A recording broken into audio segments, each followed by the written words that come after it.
Bienvenidos y bienvenidas. La Secretaría de Cultura y el Instituto Nacional de Antropología e Historia, a través del Museo del Templo Mayor, se complacen en presentar a ustedes el seminario Circulación e Interacción en Arqueología, coordinado por los doctores Reina Solís Iriaco y Emiliano Melgar Tizoc. Cedo la palabra al investigador del museo. Adelante. Muchas gracias, Miriam. Bueno, buenos días a todos, buenas tardes o noches, dependiendo de dónde nos vean. El día de hoy, pues, iniciamos este tercer ciclo de conferencias de este seminario que transmitimos por el Museo del Templo Mayor. Y pues estamos muy contentos de iniciar esta primera sesión con una invitada de lujo, ¿no? Una colega, amiga, que además, bueno, también ha sido profesora nuestra, ¿no? La doctora Lynette Lowe.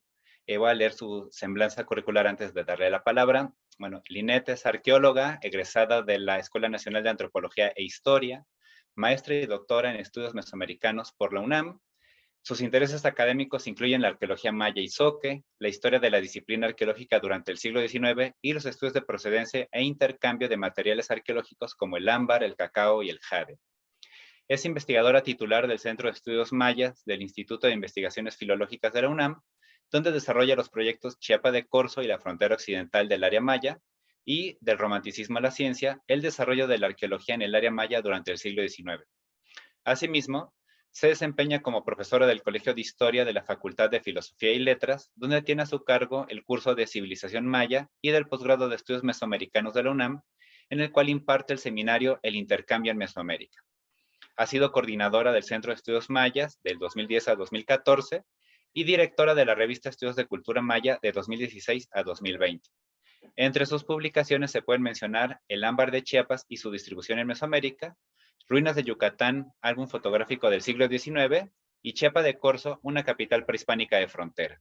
Bienvenida, Lynette, y adelante. Bueno, pues muchas gracias. Realmente agradezco la oportunidad para estar en este seminario, tanto al doctor Emiliano Melgar como a la doctora Reina Solís, y también, por supuesto, al equipo del Templo Mayor que hace posible que nos veamos a distancia, ¿verdad? Entonces, bueno, en esta oportunidad me dará mucho gusto compartir con ustedes algunos de los resultados de las excavaciones en Chiapa de Corzo.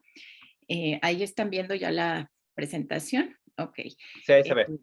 Sí, realmente, bueno, son unas excavaciones que no son tan recientes, pero que sí tienen una gran relevancia en el contexto de estos procesos de circulación y de interacción cultural en el sur de Mesoamérica, especialmente cuando hablamos de estos periodos tan tempranos. Bien, entonces, bueno, voy a iniciar presentando un contexto general de lo que es el sitio, la región, sobre todo remarcando su importancia como una ubicación estratégica en la parte central de Chiapas, ¿verdad? En la parte media del cauce del río Grijalva, que hace todo este recorrido.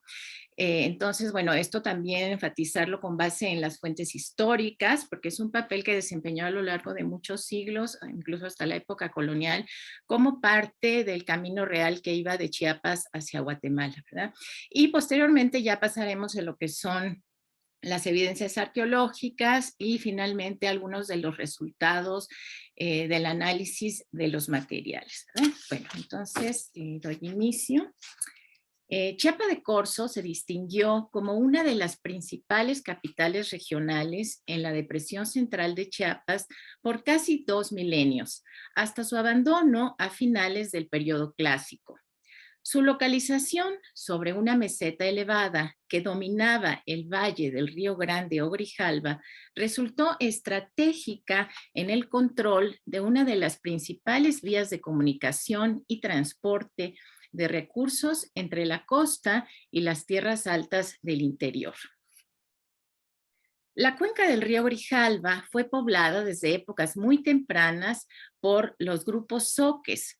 Y bueno, aquí vemos un mapa, bueno, una propuesta de John Clark y Mary Pye de la distribución de estos grupos tempranos mijes-zoqueanos, los zoques aquí en la parte istmeña y los mijes hacia el sur, durante el preclásico medio, bueno, esto con base en los hallazgos arqueológicos, ¿verdad? Y desde luego los mayas hacia el oriente, tanto de tierras bajas como de tierras altas.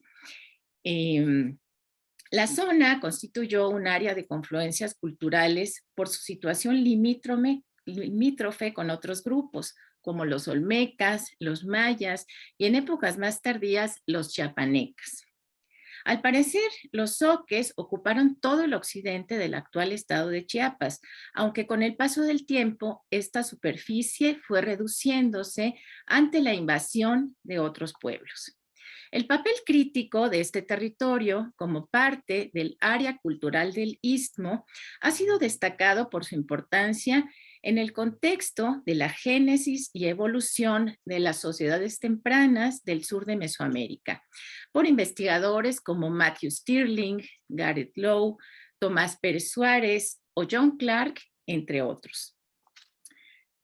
Desde el periodo preclásico, la región central de Chiapas destacó por su producción de cacao, maíz, algodón, ixtle, copal y otros productos vegetales, además de plumas y diversos minerales apreciados, como la ilmenita de la zona de Mirador, aquí en el occidente de Chiapas, la sal de Ixtapa o el ámbar de los cercanos yacimientos de Totolapa. Asimismo, era la ruta de entrada de mercancías altamente valoradas, como el jade y la obsidiana, que llegaban desde el altiplano guatemalteco. Entre los factores que caracterizaron el paisaje y la ocupación humana del antiguo asentamiento de Chiapa, destaca la majestuosa presencia del río Grijalva o Grande de Chiapa. Esta cuenca fluvial representa la segunda en importancia en el sureste de México, después del Usumacinta, con un recorrido total de más de 600 kilómetros. Desde su origen, en los Altos Cuchumatanes, con la unión de los ríos Cuilco y San Gregorio, hasta algo adelante de Chiapa de Corzo, recorre toda la depresión central. Al oriente de Tuxtla Gutiérrez atraviesa la altiplanicie en un profundo cañón de 15 kilómetros de longitud entre el Sumidero y Chicoacén.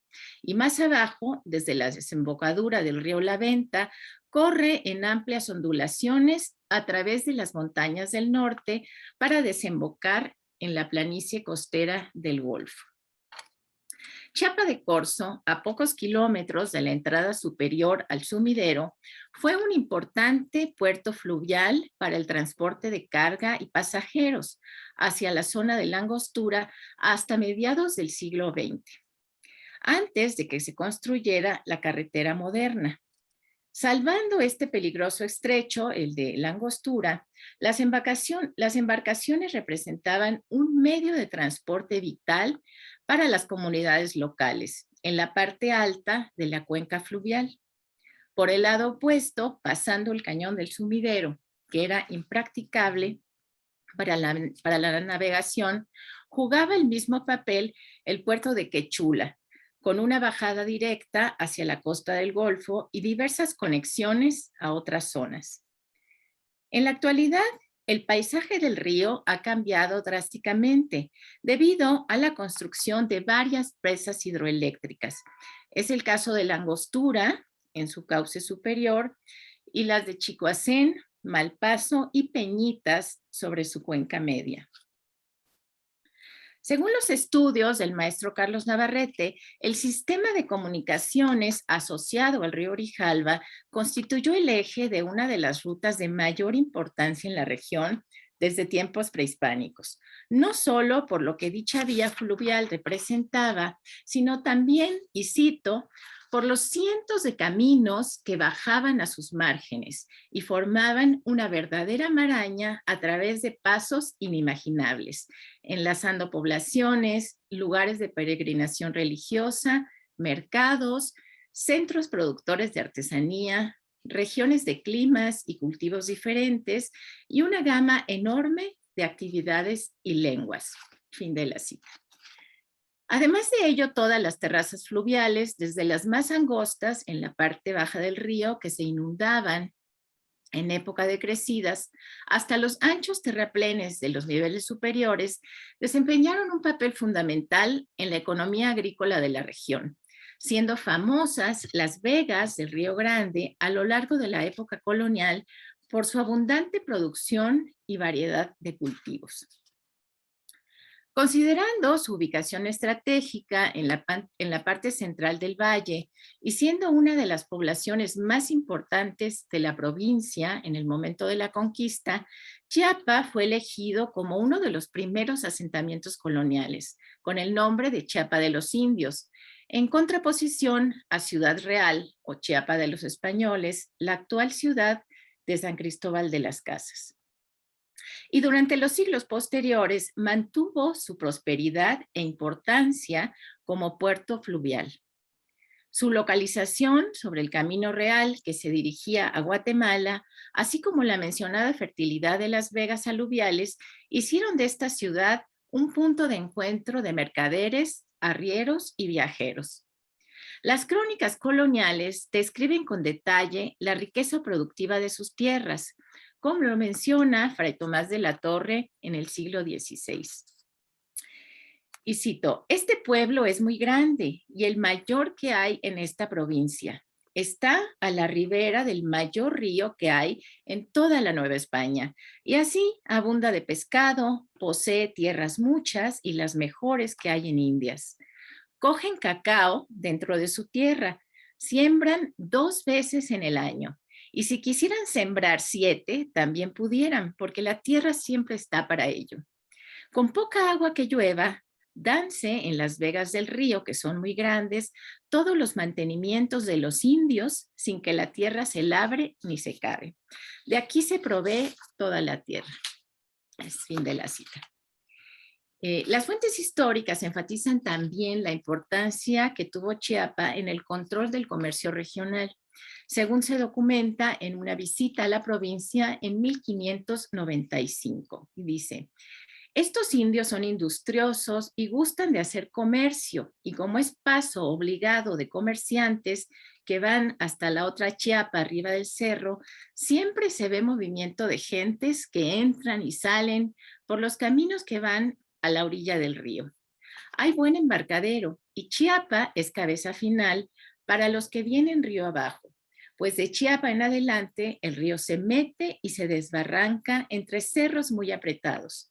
Pero de aquí se baja a la costa y se va para los pueblos de indios quelenes, que son los tzotziles, y se puede seguir hasta donde se quiera por ser pueblo asentado en el centro de la provincia, ¿verdad? Y hay un énfasis, como les decía, en esta ubicación central y muy estratégica. En esta misma crónica se señala la integración de las rutas terrestres a las fluviales a través de un sistema de transporte perfectamente organizado. Hay que decir que del Río Grande entran muchos otros ríos, unos pequeños y otros grandes, donde el tráfico de canoas es común.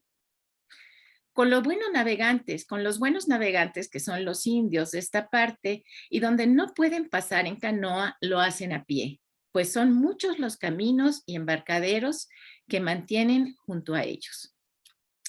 Así, tanto su riqueza agrícola como su ubicación privilegiada que permitió el control de una vía esencial de comunicación entre las tierras altas y la costa del Golfo a lo largo de los siglos, parecen haber sustentado la permanencia del asentamiento de Chiapas como una de las principales capitales en la cuenca del río Grijalva y, bueno, en general en todo el occidente de Chiapas, y como parte integral de una esfera cultural de larga duración al interior de la región istmeña. Bueno, pasemos ahora a la parte de las evidencias materiales. Por su parte, los contextos arqueológicos excavados en el sitio de Chiapa han aportado información fundamental para establecer la existencia de redes de intercambio y comunicación con diversas regiones desde épocas tempranas. Con frecuencia, los materiales importados fueron considerados como elementos de prestigio por parte de las élites locales y marcaron las jerarquías políticas y sociales en la región a lo largo de los siglos, como lo indicaría su continuidad en ámbitos funerarios y rituales a partir del Preclásico Medio. Dicho periodo comprendió una época de florecimiento cultural en diversas regiones de Mesoamérica, que atestigua la consolidación del intercambio a larga distancia, centrado en la obtención de jade y conchas spondylus, entre otros bienes de prestigio, demandados por las élites emergentes, de acuerdo con las propuestas de Clark. En el centro y occidente de Chiapas, la característica más distintiva de esta época fue el surgimiento de una serie de centros regionales, que bueno, aquí los tenemos marcados con estos circulitos, ¿verdad? A lo largo del Grijalva y de la costa, aquí estaría Chiapa de Corzo. Una serie de centros regionales a lo largo de las principales rutas de la Depresión Central y la cuenca del río Grijalva hasta llegar a los Altos Cuchumatanes, probablemente con el objetivo de controlar el comercio de obsidiana, jadeíta, plumas y otros productos del altiplano guatemalteco o los recursos importantes para el intercambio local. Siguiendo la propuesta de Clark y Pye, se trataría de pequeños reinos o entidades políticas regionales basadas en la jerarquización social y encabezadas por un dignatario o un consejo colectivo. Esencialmente, todos estos centros se distinguían por la presencia de un orden arquitectónico planificado, el llamado patrón de ciudades del formativo medio de Chiapas, que incluía una estructura piramidal, una gran plaza y un complejo de conmemoración astronómica o grupo E, asociado a depósitos rituales de hachas y otras ofrendas que marcaban los rumbos cardinales.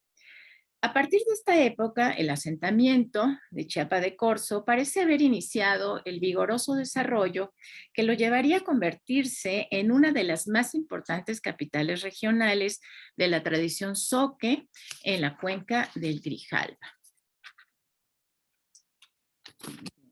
El proyecto arqueológico Chiapa de Corzo se desarrolló a partir de 2008 como un esfuerzo de colaboración de diversas instituciones encabezado por el doctor Bruce Bachand de la Fundación Arqueológica Nuevo Mundo, el doctor Emiliano Gallaga del Centro INACHIAPAS y por mi parte con apoyo del Centro de Estudios Mayas de la UNAM, con la colaboración de diversos colegas que han participado en el análisis de los materiales. Y bueno, aquí en esta imagen pueden ver la distribución de lo que es el sitio arqueológico. Aquí se ven algunos de los montículos. Esta sería la única parte que está abierta al público. Y bueno, desafortunadamente el sitio ha sido muy afectado por el crecimiento urbano de la ciudad, sobre todo a partir del siglo XX.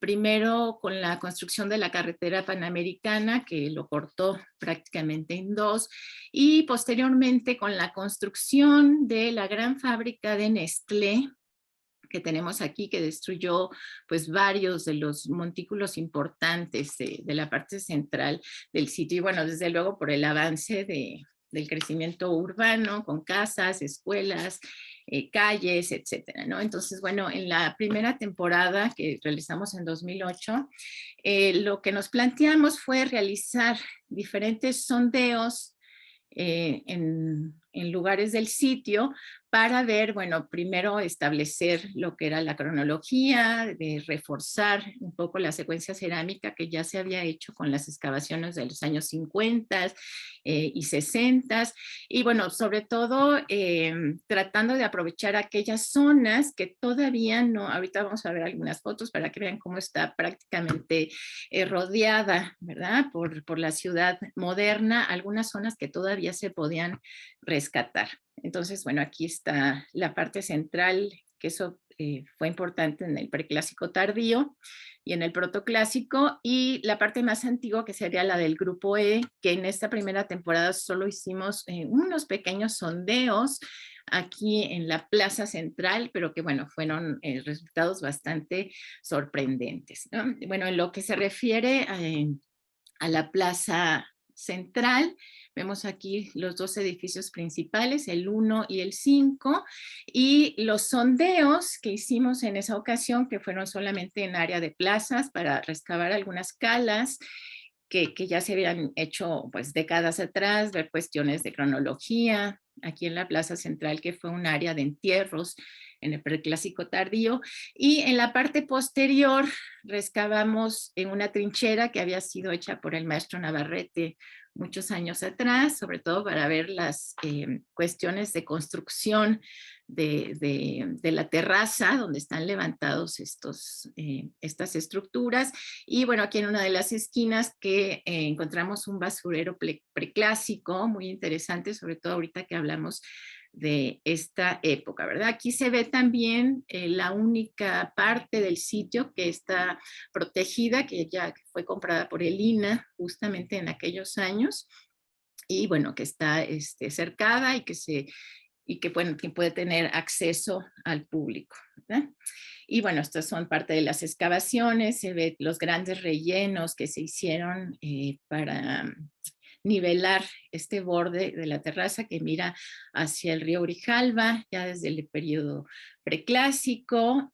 Bueno, parte de los hallazgos que les comentaba, este basurero, que fue un pequeño pozo que detectamos debajo de una plataforma preclásica, pero que fue muy interesante precisamente por el contexto de los objetos del preclásico medio. Aquí pueden ver una de las figurillas que pudimos rescatar, pero en general todo el contenido de este pequeño pozo pues parece haber sido contemporáneo y pues eran materiales muy abundantes, sobre todo cerámica, piezas completas que se pudieron armar, algunos fragmentos de figurillas, mucho carbón. Entonces, bueno, parece referirse a un solo evento de deposición, ¿no? Entonces, por eso es que sí fue bastante interesante. Aquí pues una muestra de los materiales, tenemos tecomates, estos tardíos, ¿verdad? Que tienen estos entrelazados en la parte media, algunos incensarios de picos, en este caso de 4 picos, que también son muy comunes en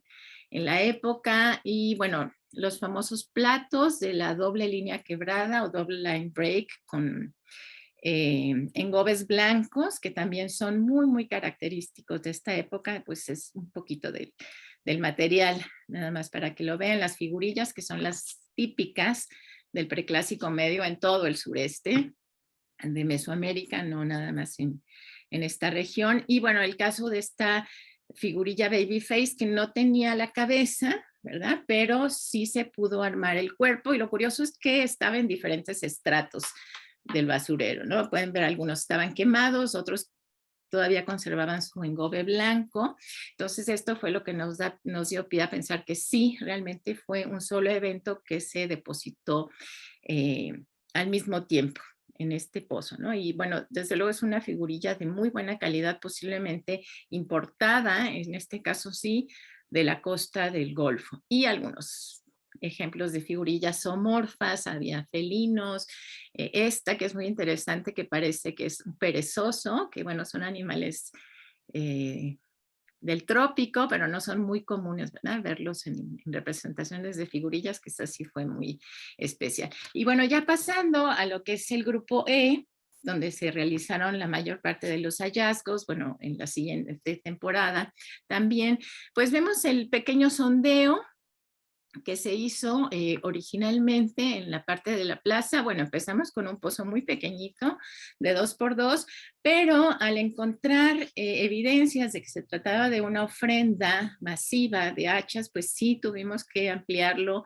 finalmente a estas dimensiones de más o menos 5 por 4 metros, que fue aproximadamente el área que tenía esta ofrenda. Y bueno, en la parte central pues había muy poca deposición, ahí sí no se encontró nada. Fue justamente al pie de la pirámide del Montículo 11 donde empezamos a encontrar estos hallazgos. Y bueno, desde luego enfatizar, como sabemos, que estos grupos tipo E pues sí tienen una orientación especial, una orientación solar. En el caso de Chiapa de Corzo, bueno, esto es un mapa de Mike Blake, no es equinoccial. Él hizo todas estas comparaciones, sino que se trata de un alineamiento solsticial. Es decir, que en el solsticio de invierno es cuando pasa precisamente el eje este-oeste, ¿verdad? La salida del sol del centro de la pirámide hacia el montículo largo. Entonces es de tipo solsticial, pero sí efectivamente está conmemorando estos eventos astronómicos. Y bueno, en esta imagen, esta foto aérea, pues pueden ver cómo es la situación realmente, ¿verdad? Que está la ciudad prácticamente encima de los vestigios arqueológicos. Bueno, aquí tenemos una calle, una escuela, muchas casas. Esta parte de aquí, pues es una cerca que separa de la fábrica Nestlé, o sea, realmente está la mitad del montículo prácticamente adentro de los terrenos de ellos. Y bueno, aquí esta zona sería la plaza, aquí el montículo largo que casi no se aprecia, pero todavía se conserva. Y bueno, esta es la zona del hallazgo, ¿no? De esta ofrenda masiva de las hachas. Y otro elemento importante, lo que ven aquí, pues es el tanque de agua municipal de la ciudad, que estaba colocado justo encima del montículo, ¿verdad? Ya en los años siguientes, pues logramos hacer una labor con el municipio para que se pudiera retirar este tanque de agua y hacer las exploraciones. Desde luego que estaba ya muy modificado el montículo, pero bueno, justo aquí, debajo del tanque de agua, es donde hicimos el hallazgo de la tumba un par de años después. Bueno, entonces en las excavaciones de este grupo empezamos a obtener evidencias de que se trataba de una ofrenda masiva. Empezaron a aparecer cierto número de hachas, primero de piedra verde, y más abajo eran, se puede decir, hachas y pseudohachas de diferentes materiales, pero bueno, entre las primeras que encontramos fue un hacha labrada, que es de aquí, con un diseño olmeca. Evidentemente, bueno, no es de la mejor calidad, pero bueno, tiene todos los rasgos característicos, ¿verdad? Del estilo olmeca, la boca, las bandas cruzadas, el tipo del tocado. Y al ir ampliando la excavación, pues sí nos dimos cuenta de que se trataba de una ofrenda de dimensiones considerables y que, bueno, al parecer estaba marcando como el centro sagrado de la ciudad en aquel momento, en el preclásico medio, alrededor del año 700 antes de Cristo. Cuando empezaron a aparecer las hachas, pues estaban en diferentes configuraciones. Había estas hacia los 4 rumbos, había otras en líneas, en cruz. Entonces empezamos a, bueno, a tratar de definir el área aproximada de esta ofrenda, que les digo era como de 4 por 5 metros y unos 3,50 de profundidad. Y bueno, como parte de la ofrenda se encontró también un entierro sedente aquí en esta esquinita. Lo pueden ver, que también fue muy interesante porque al parecer era parte de la ofrenda de las hachas, de este mismo evento ritual. Es decir, se conformaba con las capas de la deposición de arcillas de colores, porque había cierta variación. Y lo interesante, pues también la ofrenda, que eran, bueno, estas vasijas de cerámica blanca y con diseños en negativo, porque tienen sus equivalentes en algunas piezas que se han encontrado en la zona metropolitana olmeca. Bueno, por cierto, aquí les he puesto en algunas de las imágenes las fichas de algunas de las publicaciones, por si quieren leer más al respecto. Por ejemplo, este artículo del doctor Bruce Bachand, las fases formativas de Chiapa de Corzo, que está en Estudios de Cultura Maya, donde él, bueno, presenta mucho más elementos sobre estos hallazgos de las hachas y de los entierros, ¿no? Pero bueno, especialmente esta vasija, que es como en forma de un caracol, es muy similar a otra que apareció en la venta en las excavaciones de Drucker en los años 50, y también muy, muy parecida, si la ven, es casi idéntica a este ejemplar que salió en Tres Zapotes, en las excavaciones del doctor Christopher Poole. Realmente tiene, bueno, todos los elementos como de la concha marina. Bueno, esta tiene como unos incisiones aquí en el borde que esta no tiene, pero digamos que la idea es la misma, entonces probablemente estaba asociado a algún uso ritual, a un simbolismo muy específico, tal vez la ingestión de ciertas bebidas muy especiales, pero bueno, además nos está hablando de que estamos compartiendo una misma época y una misma serie de tradiciones, ¿verdad? Entonces eso es muy interesante. También como parte de esta ofrenda, en la parte superior se encontró una concha, Spondylus, junto a un bloque, se puede decir de jade, que solamente estaba tallado por la parte superior, entonces también esto mucho, con un simbolismo muy importante, ¿verdad? Relacionado con el agua, con el inframundo, con la fertilidad, entonces sí era un espacio ritual sumamente interesante. Y bueno, aquí vemos un poquito la reconstrucción de cómo eran los niveles de esta ofrenda, con las arcillas de colores, algunos en líneas, otros en cruces, bueno, alguna variación en los colores de los rellenos, ¿verdad? En total vimos que eran como unos 10 niveles y fueron 127 hachas en total, que les comentaba, no todas, algunas eran de piedra verde, otras eran de arenisca, de caliza, algunas eran pseudohachas porque eran cantos de río apenas modificados, pero bueno, estaban simbolizando precisamente bueno, la forma del hacha, ¿no? Que sabemos que es tan importante en los contextos rituales del preclásico medio. Bueno, aquí vemos la parte del fondo, digamos que esta fue la primera capa que se colocó con un hacha parada en la parte central y otras en forma de cruz y de X, ¿verdad? Algunas paradas, algunas acostadas.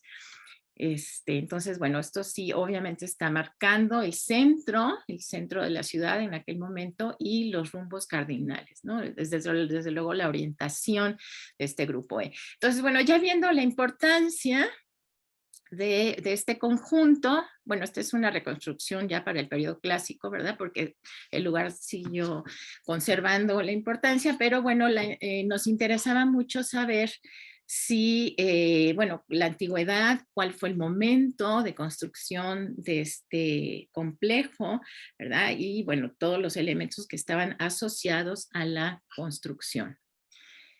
Entonces, bueno, en 2010 continuamos con las excavaciones, planeamos hacer un sondeo mucho más importante. Aquí ven, bueno, lo que habíamos planteado originalmente, que no fue posible por las dimensiones, ¿verdad? Y los hallazgos, pero bueno, por lo menos se sondeó un pozo en la parte central.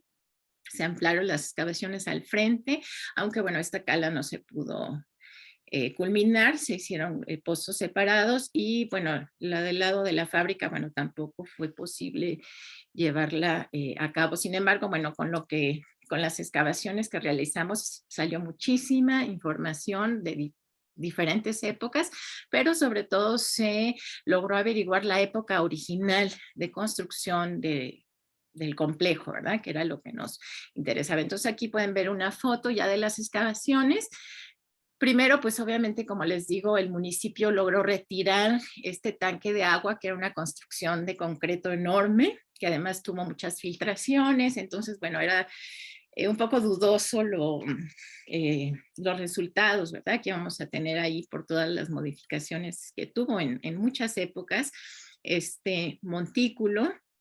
De hecho, pues fue el Cerro del Calvario, tuvo algún entierro de un general en el siglo XIX, es decir que, bueno, ha perdido pues varios metros del tamaño original que tenía, ¿no? Pero bueno, al quitar ya el tanque de agua, quedó todavía una base de concreto que se había construido en los 50 para este tanque, pero bueno, tratamos de pues aprovechar eso para hacer las excavaciones y aquí se ve la cala parcial que se hizo en la base y en el frente, digamos, del montículo, ¿verdad? Entonces, bueno, este es como el perfil estratigráfico de las excavaciones encontramos realmente mucha información, como les digo, unas 20 épocas constructivas diferentes. De hecho, el montículo se siguió utilizando hasta el clásico tardío, pero esa parte, bueno, se perdió. Desafortunadamente, pues es lo más dañado, que sería pues la última etapa, que es cuando ya se abandona el sitio, pero bueno, tuvimos muchísima información, sobre todo para el preclásico medio y para el preclásico tardío. Entonces, aquí estaba la primera ofrenda masiva, que es este pozo que ven aquí, y se encontró una segunda ofrenda masiva, en este caso se trataba ya no tanto de hachas, pero eran núcleos, lascas, nódulos, parece que objetos que se utilizaron en la manufactura de estas hachas o pseudohachas. Algunas en la parte superior sí efectivamente eran hachas bien realizadas, y más hacia la base, pues una ofrenda cruciforme, marcando justo el inicio de la construcción piramidal más, bueno, una de las más tempranas. Y desde luego la tumba que salió, eh, en pues una segunda etapa constructiva que está asociada también justamente con pues la misma época de las ofrendas, ¿eh? Entonces, bueno, esta sería la ofrenda cruciforme que salió en la segunda ofrenda. Y bueno, esta es la que estaba en la base. En este caso vemos que sí son hachas de piedra verde. No todas son jadeíta, eso ya lo supimos después. Hay unas cuantas que sí son efectivamente de las que se analizaron, sí es jadeíta. Las otras son serpentinas, pero que probablemente están asociados a yacimientos cercanos de la misma jadeíta, ¿verdad? Entonces, pues es el mismo patrón que vemos en otros sitios, desde luego en la zona nuclear olmeca, en la venta, donde tenemos los mejores ejemplos, una gran cantidad de estas ofrendas, tanto de hachas como, bueno, ofrendas masivas de serpentina.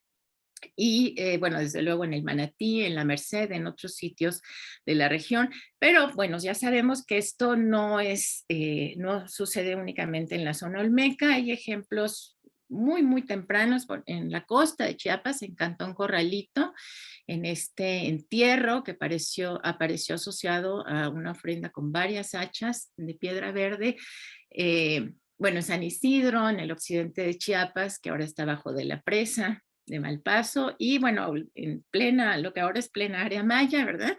En los sitios de Ceibal o de Cibal. De hecho, en Ceibal pues hay más de 10, 12 ofrendas de hachas, justamente en este mismo contexto del grupo E, ¿verdad? Siguiendo el eje principal de este a oeste que conforma pues estos complejos conmemorativos, ¿no? Y bueno, de diferentes épocas, este que vemos aquí es muy temprano, el de Cibal es un poquito más tardío, pero es la misma idea de estar marcando este eje con el centro y los 4 rumbos cardinales. Entonces, bueno, sí vemos que tal vez los ejemplos más representativos, pues sí los tenemos aquí en la zona olmeca, pero bueno, están en la cuenca del río Grijalva, tenemos en la costa de Chiapas, desde luego aquí en el Petén, ¿verdad?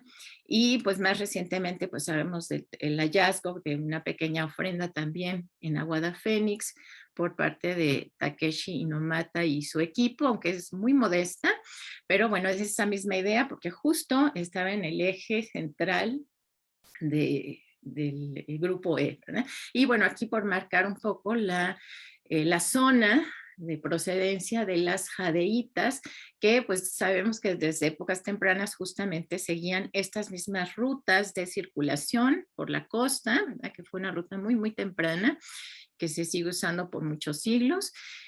Y bueno, la ruta también del Grijalva, ¿verdad? Además de las rutas terrestres hacia el Petén. Y bueno, aquí también para mencionar los jades, ¿verdad? Que se han hallado en Yucatán de esta tradición olmeca, los jades de Chaxinquín o de otros sitios también del norte que se han trabajado recientemente, que no son precisamente hachas, pero sí son objetos de jadeíta como cucharillas, punzones de esta misma tradición que nos están mostrando que sí hay una interacción cultural con la zona del Golfo durante el Preclásico Medio, no solo con el área maya central o con esta zona del sur, sino también con el norte, ¿verdad? Sobre todo sabemos que aquí en la esquina noroeste de Yucatán hubo ya, pues hay evidencias de un desarrollo notable, importante en el Preclásico Medio con varios centros regionales importantes. Entonces, pues, ya tenemos ahora como una visión más amplia. Pero bueno, volviendo a las excavaciones de Chiapa de Corzo, bueno, veíamos las ofrendas masivas, la ofrenda cruciforme de las hachas y la ubicación de esta tumba del Preclásico Medio, que fue pues bastante interesante por el contenido mismo, bueno, y por la ubicación, ¿no? Realmente esto es un esquema muy simple, solo para mostrar que hubo una construcción más temprana hacia el año 900, esta sería como la fundación original del grupo E, hacia el año 900, una construcción como de 4 o 5 metros de altura, de barro, y es en la segunda época de remodelaciones, hasta el año 700, donde al levantar pues, el nivel de la pirámide, se deposita la tumba de este posible dignatario y de su esposa, ¿verdad? Que es muy interesante. Y en una tercera época, todo esto es del Preclásico Medio, ¿verdad? Son diferentes etapas, o sea que fue una época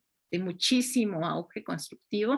Al final del Preclásico Medio se depositó, bueno, esto no pudimos excavarlo totalmente, está entierro 4, que también tenía evidencias muy interesantes, también relacionadas con la costa del Golfo. Entonces aquí una muestra de las excavaciones, ¿verdad? Unos contextos muy difíciles, como les digo, bueno, aquí estaba el tanque municipal de agua, hubo mucha humedad, muchos hundimientos y bueno, básicamente la arquitectura es de barro, de arcilla.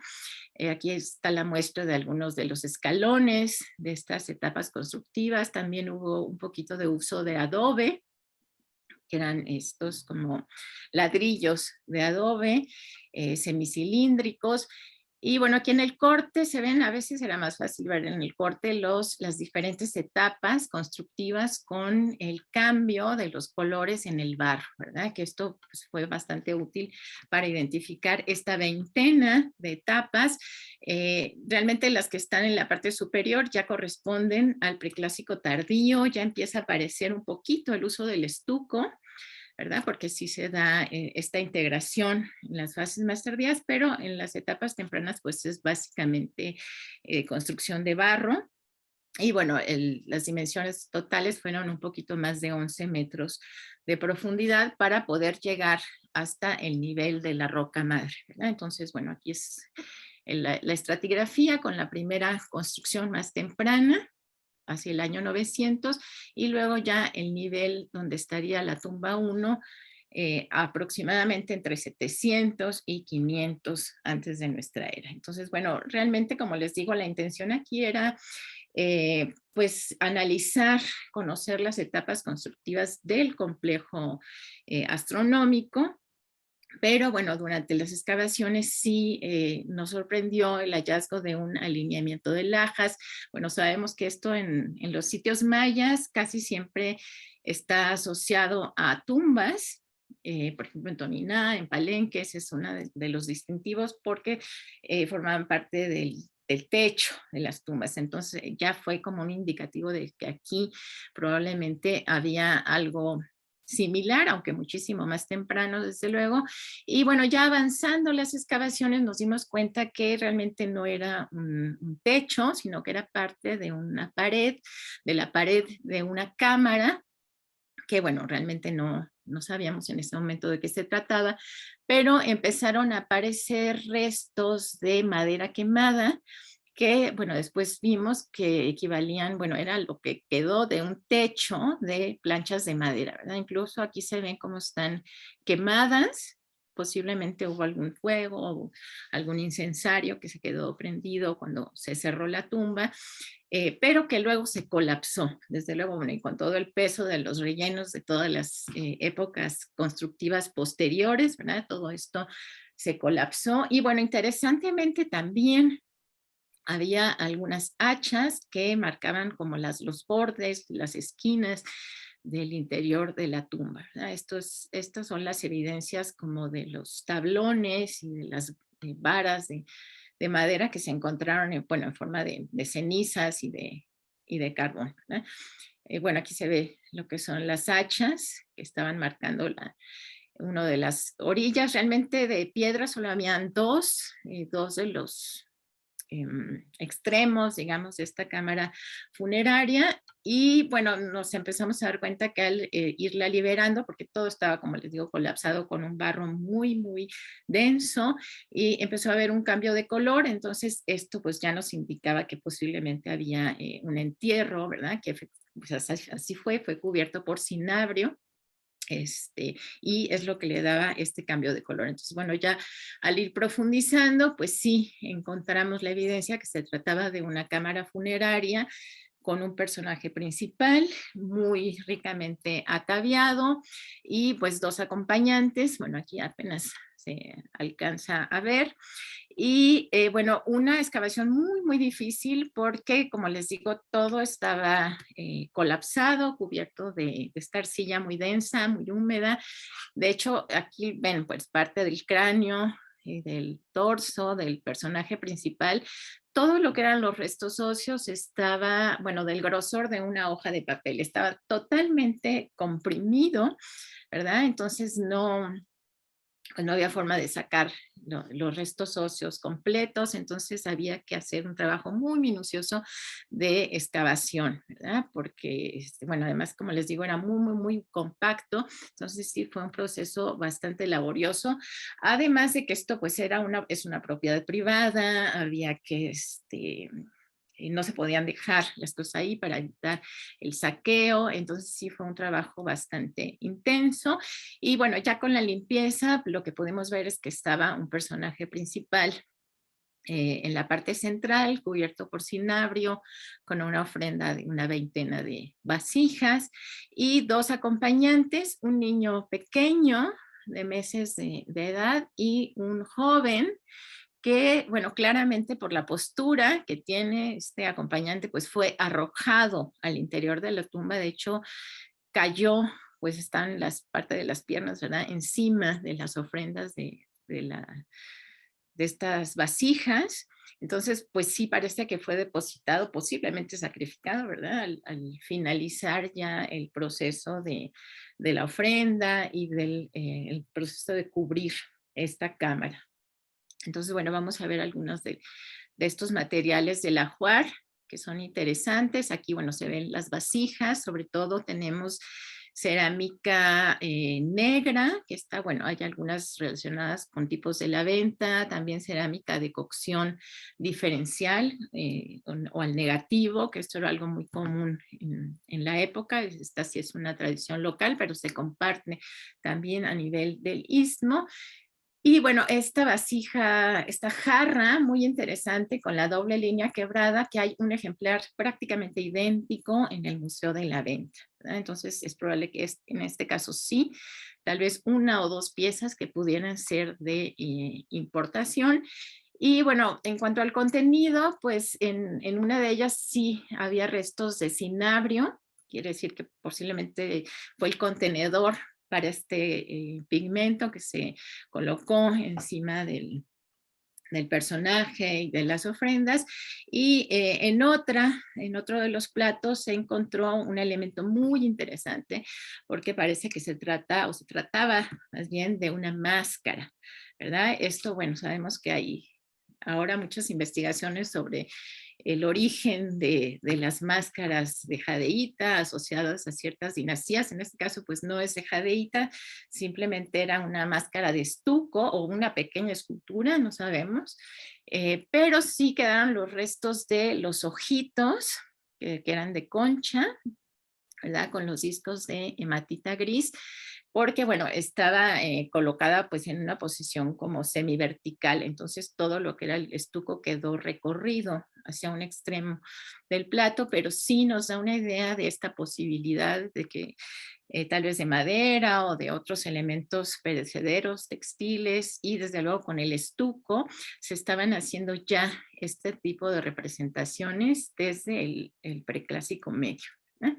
Entonces, bueno, aquí vemos un poco lo que es el personaje con una concha en la boca, muchísimos ornamentos de jade, que ahorita vamos a ver, y interesantemente un espejo de pirita a la altura del hombro, ¿verdad? Bueno, aquí se ven un poquito más los detalles. Este personaje, que bueno, además era un señor ya de edad avanzada para la época. Aquí, bueno, tengo que comentar que el análisis osteológico lo realizó el doctor Andrés del Ángel del Instituto de Investigaciones Antropológicas, y él es el que, bueno, hizo pues todas estas identificaciones, ¿no? De sexo, de edad, bueno, con las condiciones que ya dijimos, ¿verdad? De que todos los restos óseos están, bueno, del grosor, como les digo, de una hoja de papel, entonces sí fue bastante difícil, pero bueno, curiosamente aquí está esta concha colocada sobre la boca, aparentemente, y dos pequeños círculos de obsidiana tallada también sobre la cara, ¿no? Y esto también nos puede estar dando la idea de una posible máscara, ¿verdad? De algún material perecedero. Bueno, la parte de el collar, que es una pieza muy compleja. Aquí son casi 1000 elementos individuales de pequeñas cuentitas, ¿verdad? De milímetros de jade que portaba el señor con las conchitas o cucharillas que son muy típicas de la región olmeca. Y bueno, aquí se ve el contraste con los diferentes tipos de jadeíta, bueno, que después identificamos que sí son jadeitas mineralógicamente, pero como se ve, unas que son semitranslúcidas, ¿verdad? Otras de un color verde manzana más intenso, la parte del espejo, que estaba hecho de placas de pirita con una base de madera, probablemente porque esa desapareció, y restos del estuco que recubría estos bordes. Recordemos que en la zona nuclear olmeca, pues en esta época aparecen varios espejos asociados a las ofrendas de hachas también, pero son espejos circulares, ¿verdad? De una sola pieza, sobre todo de matita, de ilmenita.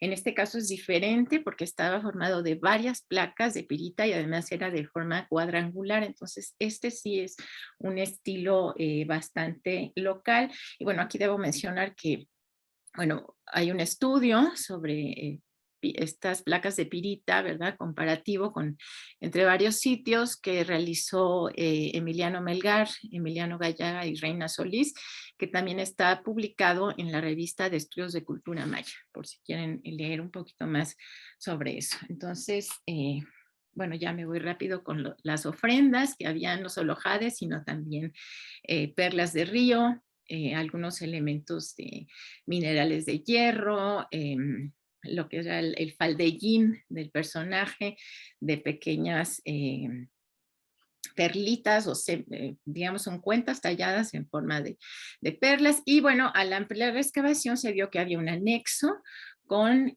otro personaje. En este caso al parecer se identificó como un personaje femenino, que sería pues una probable consorte de este personaje, porque los entierros fueron contemporáneos, ¿verdad? Realmente, bueno, la postura es un poco rara, no sabemos si fue redepositada, aunque bueno, sí estaba totalmente en posición anatómica, bueno, pero con esta postura, con los brazos y las piernas abiertos, ¿verdad? También con su espejo, pero ella lo tenía a la altura de la pierna. Bueno, también tenía esta modificación dental, incrustaciones de pirita dobles, muy, muy interesante porque son entre los ejemplos más tempranos. Y otra vez tenía una concha bucal, en este caso estaba tallada, no como la otra que era lisa, y también tenía los ojitos de obsidiana, pero aquí ya con sus incrustaciones de hueso. Entonces, como que sí se sustenta esta idea de que posiblemente formaba parte de una máscara, ¿no? Y bueno, esta es la foto del espejo. En este caso, por la degradación y la humedad, no se conservaron las placas. visibles, ¿verdad? Se consolidó in situ y se sacó así, y después ya las restauradoras hicieron una serie de fotografías de rayos X donde se ve que sí conserva la misma estructura de las placas de pirita que se había visto en el otro, y bueno, una espina de raya colocada sobre el pecho también de la señora, su collar de aves acuáticas también de jades de diferentes colores, sus pulseras, es decir, que sí había un equivalente con la cantidad de ofrendas, ¿verdad? Que tenían estas ajorcas en los brazos, en las piernas, en los tobillos, en las muñecas, o sea, muchos adornos, ¿no? Y en este caso, además de jade, tenía las perlitas de río y cuentas de pirita, entonces era una combinación pues muy bonita visualmente, ¿no? Y finalmente, pues en el caso de ella, había evidencias de que su cinturón, que bueno, tenía un remate en forma de cabeza de monito, un monito mordiendo una fruta probablemente, también había cuentas de ámbar. Entonces es interesante porque es uno de los usos pues más tempranos de este material, y como les comentaba, al finalizar en uno de las paredes de la excavación, pues encontraron pues un derrumbe y aparecieron ciertas evidencias de que ahí hubo otro entierro que no pudimos explorar totalmente, sino bueno, la parte que daba solamente hacia el pozo, pero resultó que era también del preclásico medio, tal vez unos 100 o 200 años posterior, pero dentro de esta misma fase, con vasijas, con algunos, por ejemplo, un caparazón de tortuga tallado, pues muy degradado, pero lo interesante también eran los collares que llevaban estos personajes, especialmente que estaba hecho en el plastrón de una tortuga, es decir, la parte inferior del caparazón, tallado, bueno, con el típico estilo de la costa del Golfo, posiblemente una deidad del maíz. Y bueno, tenía pues todos los elementos del colgante, que estos eran de hueso tallado, aquí algunas conchas de agua dulce, que bueno, después se identificaron. Bueno, aquí, bueno, voy a hacer algunos comentarios. En síntesis, con base en información recuperada de las excavaciones, podemos, bueno, establecer que hacia el año 700 a.C., el núcleo central ceremonial de la comunidad de Chiapa estaba centrado en este complejo de conmemoración astronómica, en cuya plaza se depositaron importantes ofrendas de clara afiliación olmeca. Asimismo, la colocación del recinto funerario de uno de los primeros dignatarios y su probable consorte en la parte superior del templo confirma la existencia de una sociedad jerarquizada en conjunto con el establecimiento de redes tempranas de intercambio y comunicación. En el contexto del periodo formativo medio, el ajuar de la tumba 1, que incluía ornamentos de jade, perlas, cuentas de ámbar y 2 espejos de pirita, además de piezas de cerámica, de concha, hematita y obsidiana, con un total de 3.728 elementos individuales, resulta de gran relevancia por sus relaciones culturales y su procedencia. Los artefactos depositados en los contextos rituales presentan evidentes paralelismos con piezas recuperadas en la venta, como ya les comentaba, que pues confirman las concordancias cronológicas entre ambas ciudades, ¿verdad? De hecho, muchos de los materiales y elementos representados son similares en los hallados en las ofrendas de este sitio olmeca tardío, como sería el caso de las cucharillas miniatura, las efigies de aves, algunas tallas especiales de cuentas de jade, además de las ofrendas de hachas, el uso del cinabrio o de ciertas formas cerámicas, ¿verdad? Otros elementos, sin embargo, señalan la continuidad de una larga tradición zoque local, como la colocación de una concha marina sobre la boca de los dignatarios, la probable utilización de máscaras, los espejos de placas de pirita en forma cuadrangular o la cerámica ahumada, ¿verdad? Entonces tenemos esta coexistencia de elementos foráneos, sobre todo de la costa del Golfo, y de elementos locales. Entonces no se puede decir que haya sido un enclave, como en el caso de, no sé, por ejemplo, Cantón Corralito, que sí se decía que era un enclave olmeca, en este caso no.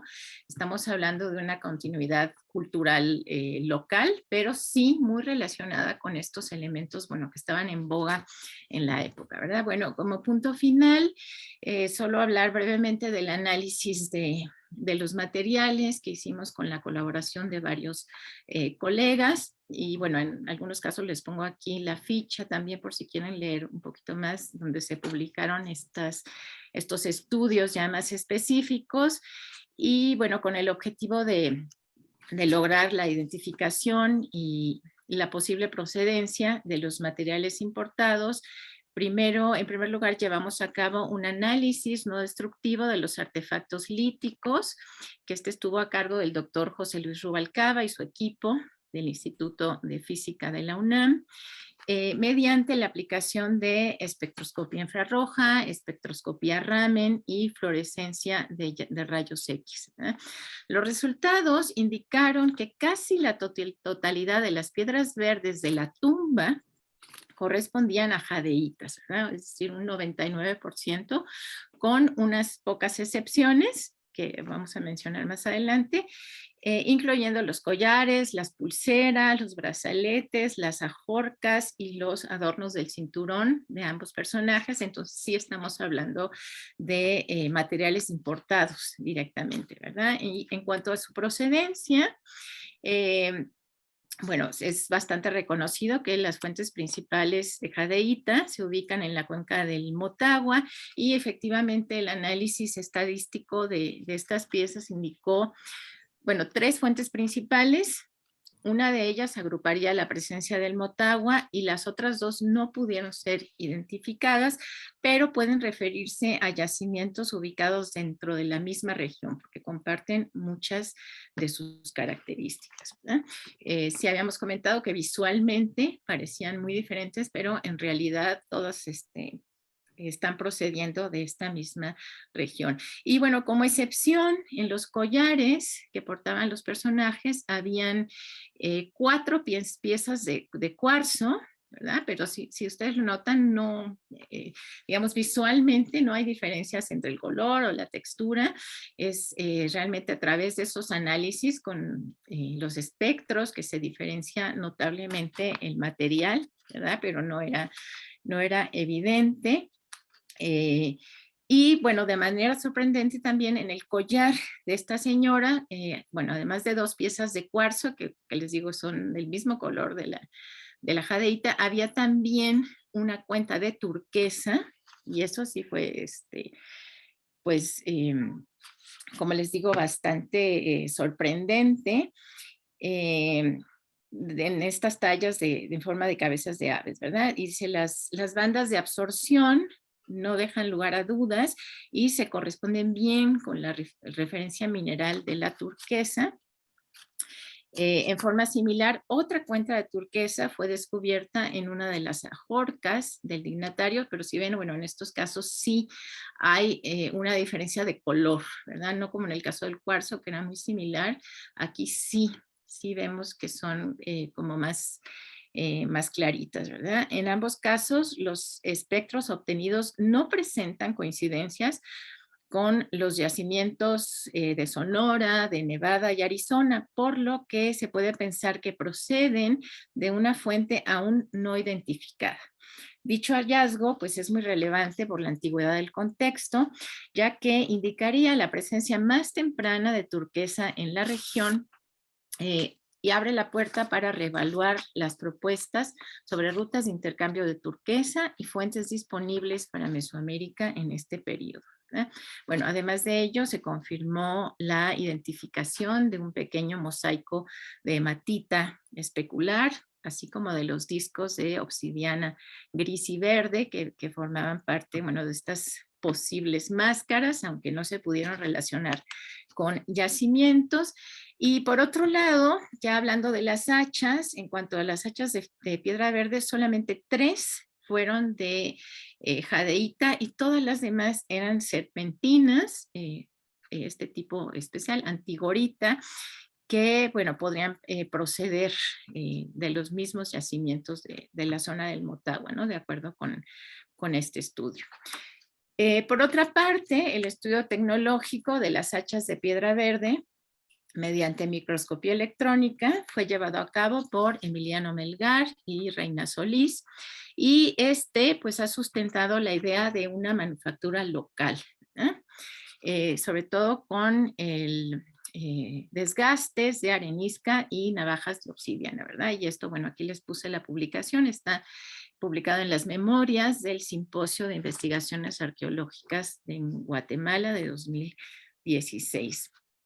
El análisis de los moluscos finalmente fue realizado por Adrián Velázquez y Norma Valentín, también del Museo del Templo Mayor de Lina, y mostró que la mayor parte de las especies de conchas y caracoles marinos procedían de la costa pacífica, ¿verdad? En contraste con lo que pudiésemos pensar, destacando las grandes valvas de Spondylus colocadas sobre el rostro de los personajes, y solamente un ejemplar procedía del Atlántico.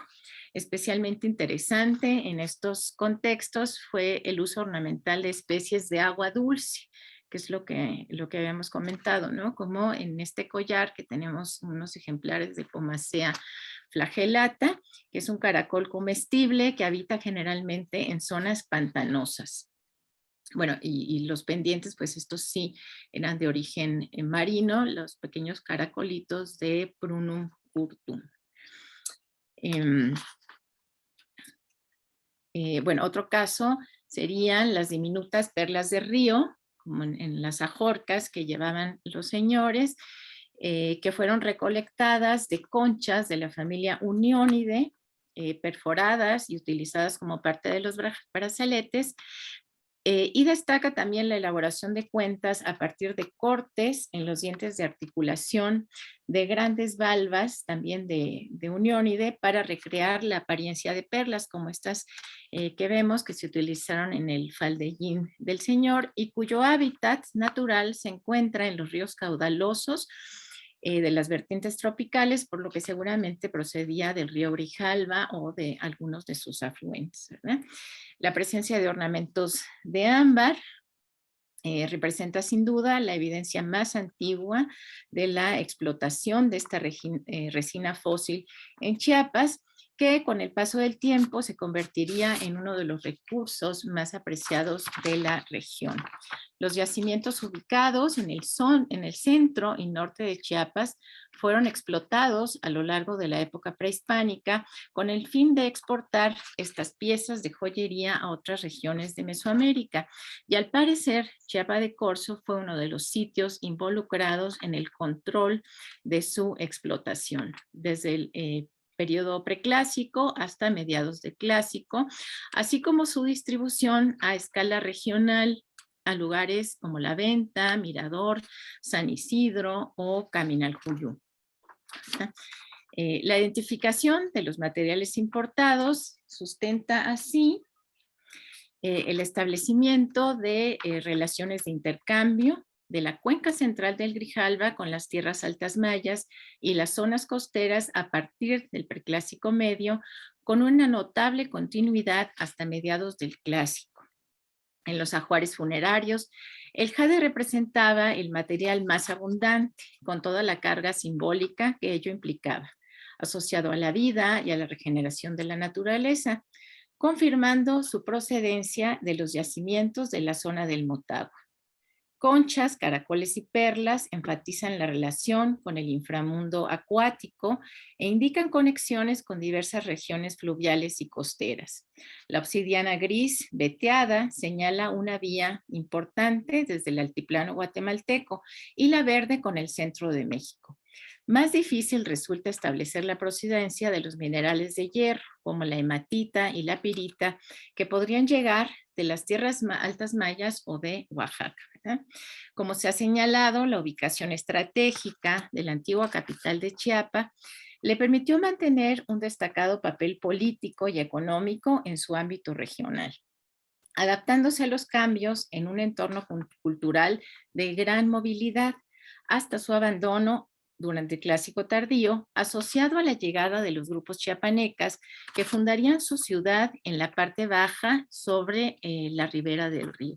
Y bueno, como conclusión les puse esta imagen de una ofrenda funeraria excavada por el maestro Navarrete en la ciudad de Chiapa de Corzo, donde vemos pues un cajete de tradición prehispánica asociado a 2 puntas de ballesta, ¿verdad? Que nos está indicando precisamente el momento de contacto y que, bueno, es un excelente ejemplo de esta interacción cultural que se dio a lo largo de muchos siglos en Chiapa de Corzo. Pues muchas gracias.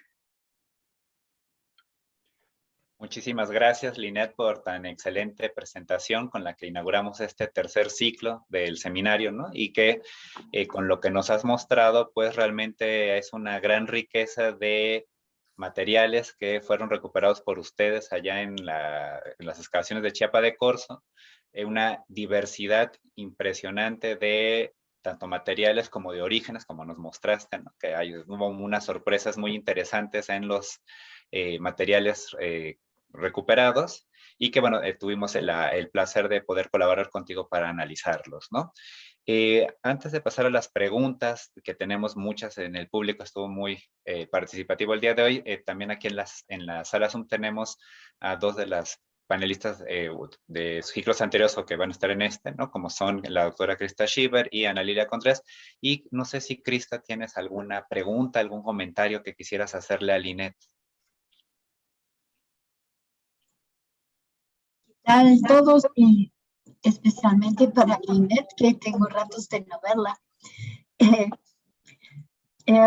Lamentablemente no he podido estar durante la mayor parte de su presentación, pero aunque sea el resto que trataba sobre las huellas de manufactura y también las fuentes de los materiales, que es súper interesante, por supuesto. Quería solamente contribuir con que también en Tacalica, a través del estudio colaborativo con Emiliano, precisamente, y Reina, hemos podido constatar que dentro de una ofrenda que contenía mosaicos de jadeíta con huellas de producción local, una cuenta de ámbar. Lo malo es que este ámbar está bastante erosionado y nos hubiera encantado saber si podría tener alguna relación con Chiapas en este caso. Tal vez en algún futuro es posible llegar a poder confirmar esto, pero definitivamente parece lógico si el ámbar llegaba hasta Camina al Juyú, así que también Tacalica Baja está en medio, así que existe esa comunicación definitivamente y la importancia de esas rutas.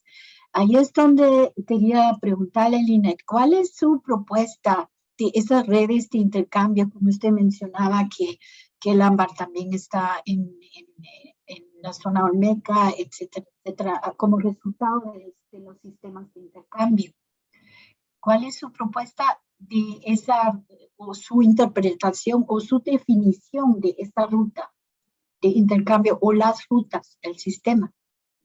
Sí, bueno, yo al principio planteaba eso, ¿no? La importancia de esta ruta central del Grijalva, bueno, a reserva de que sabemos que la costa siempre fue, bueno, y hasta el posclásico, ¿verdad? Tal vez la ruta más importante, pero sí remarcar la importancia de esta ruta del Grijalva desde las tierras altas de Guatemala con la costa, ¿no? Y por eso yo mencionaba al principio la importancia de la navegación, de los puertos, de los caminos secundarios, de las diversas entradas. Entonces sí creo que tal vez no fue el más importante, porque estaría esto de la costa, como decimos, pero sí se puede decir que tal vez el segundo o el tercero de estas rutas importantes para el manejo de los recursos, ¿verdad? posiblemente a nivel local, pero sí estamos viendo que está llegando pues cierta cantidad, ¿verdad? Que nos indica que sí ya se están estableciendo con más firmeza las rutas, porque bueno, hay piezas de jadeíta desde el preclásico temprano, pero ya es en el preclásico medio cuando vemos sobre todo su asociación con otros elementos como las conchas, espondylus, ¿verdad? Que sí nos están indicando que ya se están estableciendo estas rutas, ¿no? Por lo menos para Chiapa de Corzo sí sería, yo creo, a través de las tierras altas y luego por el río.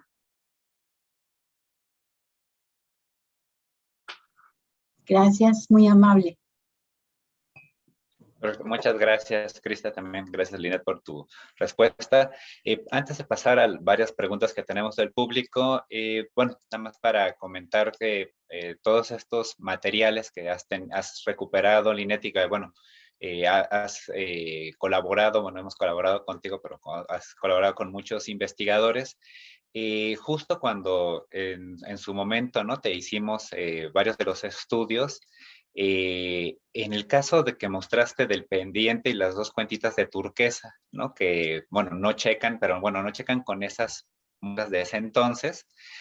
Ahora que ya se tiene, bueno, al menos nosotros tenemos más de 50 yacimientos, tanto de México como de Estados Unidos, sería interesante volverle a pasar pues las referencias a esas turquesas para ver si coinciden, y sobre todo porque tenemos algunas muestras de Zacatecas, ¿no? Que son hasta el momento los yacimientos más meridionales confirmados de turquesa verdadera en México, ¿no? Entonces, no quiero decir que puedan ser de ese lugar, pero digo, ver que no todo nada más es Sonora, Arizona, sino también hay Nuevo México, también hay Baja California.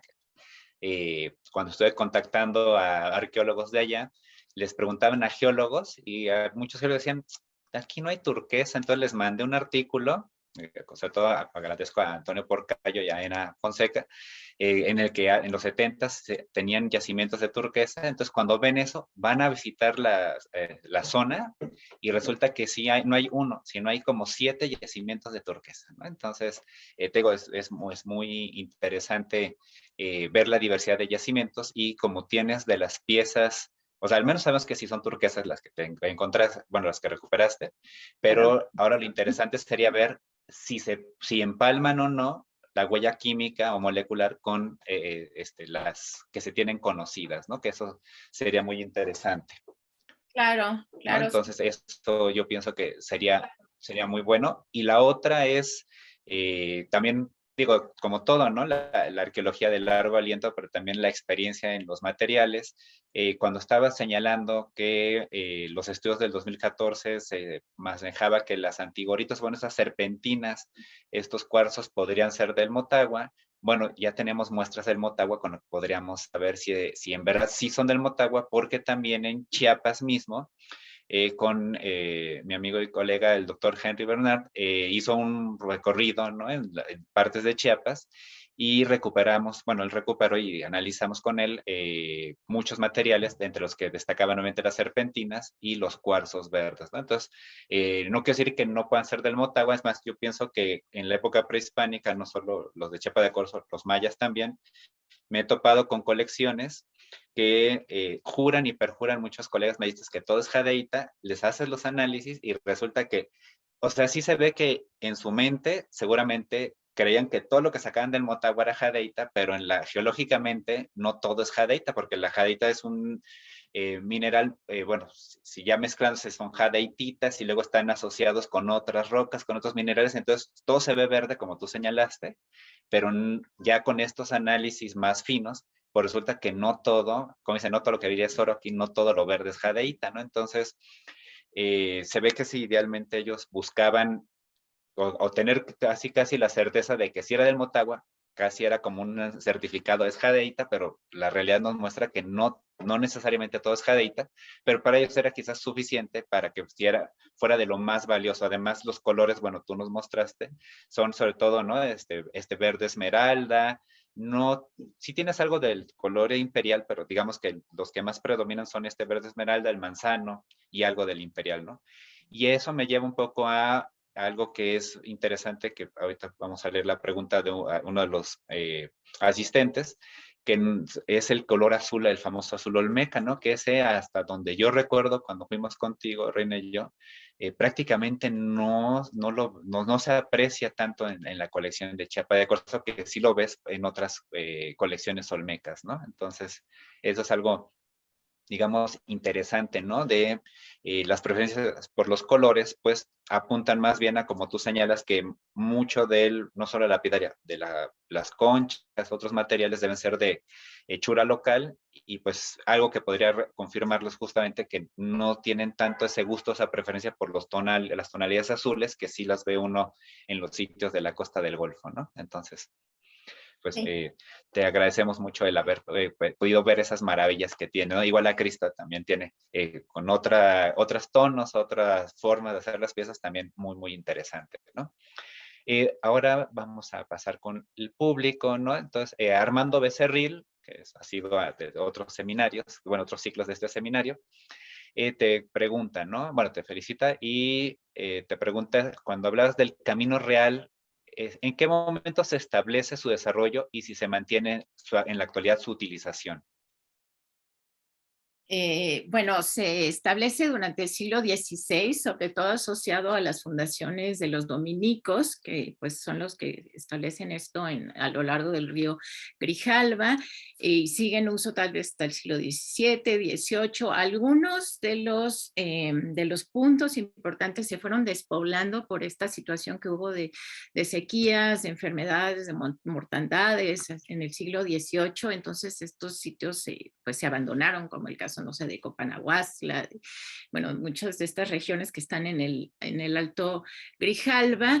Yo creo que todavía siguió más o menos en uso hasta el 19, pero bueno, ahorita no, en la actualidad no se conserva, ya hay carreteras modernas, digamos que el transporte fluvial es muy, muy local, sobre todo también por la construcción de las presas, pero sí, durante la época colonial fue la ruta principal, ¿verdad? Para ir por toda la parte del centro de Chiapas y hasta Guatemala. No sé si uno ve los recorridos de los frailes, de muchos de los funcionarios de la corona en aquellas épocas, pues justamente es la ruta, y bueno, desde luego para las mercancías, ¿verdad? Incluso pues hasta el siglo XX sabemos por los relatos del maestro Navarrete que algunos de estos arrieros que llegaban desde Guatemala a Chiapas pues seguían utilizando algunos de estos caminos antiguos. Yo creo que eso ya no se conserva, pero todavía hasta el mediados tal vez del siglo XX se existieron. Muchas gracias. También, bueno, digamos, pregunta varias veces, entonces otras preguntas me estoy leyendo en el orden como fui viendo que también aparecían. Cuando estás mostrando las figurillas, ¿no? de las excavaciones que hiciste, y hablas del intercambio o interacción con la Costa del Golfo, con base en la figurilla mostrada, ¿podrías establecer que hubo comercio con esa área? ¿Que pensarías que sí, quizás es de allá, de la Costa del Golfo? ¿La Babyface o no? Bueno, la Babyface, sí, yo estoy pensando en las que son un poquito la tradición local. No, la Babyface yo creo que sí fue una pieza importada, pues no sé si era un comercio constante o establecido como una pieza especial. Es lo mismo que mencionábamos con la vasija de caracol, que esta sí tenemos los referentes en la pieza, o la jarra también con la doble línea quebrada. No hemos hecho análisis de arcillas en este caso, como, bueno, por ejemplo, en Cantón Corralito, que ahí sí han afirmado que es un enclave olmeca porque tienen piezas de manufactura de la Costa del Golfo, además de piezas locales. Pero yo, bueno, me atrevería a pensar que sí son piezas de muy buena factura y que probablemente llegaron como objetos muy, muy apreciados. Tal vez como parte de la ruta de otros materiales, no sé, del cacao, de la sal, de otras cosas que se podían llevar desde ahí, vegetales, en fin, y llegaron como piezas especiales. Tal vez no muestra que sea un comercio constante, porque es un ejemplo, ¿verdad? Y además que milagrosamente conservado, pero sí eran como piezas especiales. Perfecto, muchas gracias. Y también después ya siguen de otras personas. La última de Armando es, la temporalidad es muy relevante y has indicado que los registros establecen que hay contextos del 700 antes de Cristo.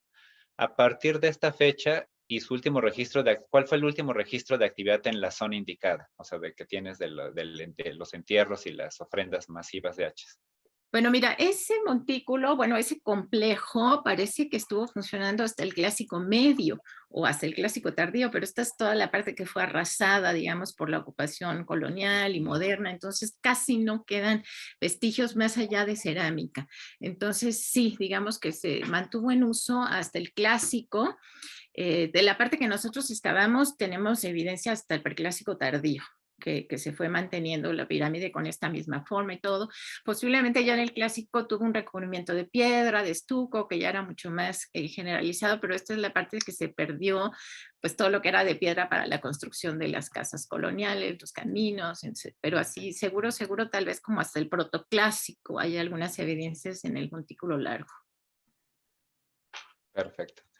Ana Karenina te pregunta, ¿no? Justo cuando señalabas estas vasijas en forma de caracol, si saben si es de procedencia foránea o una manufactura local emulando los estilos del Golfo.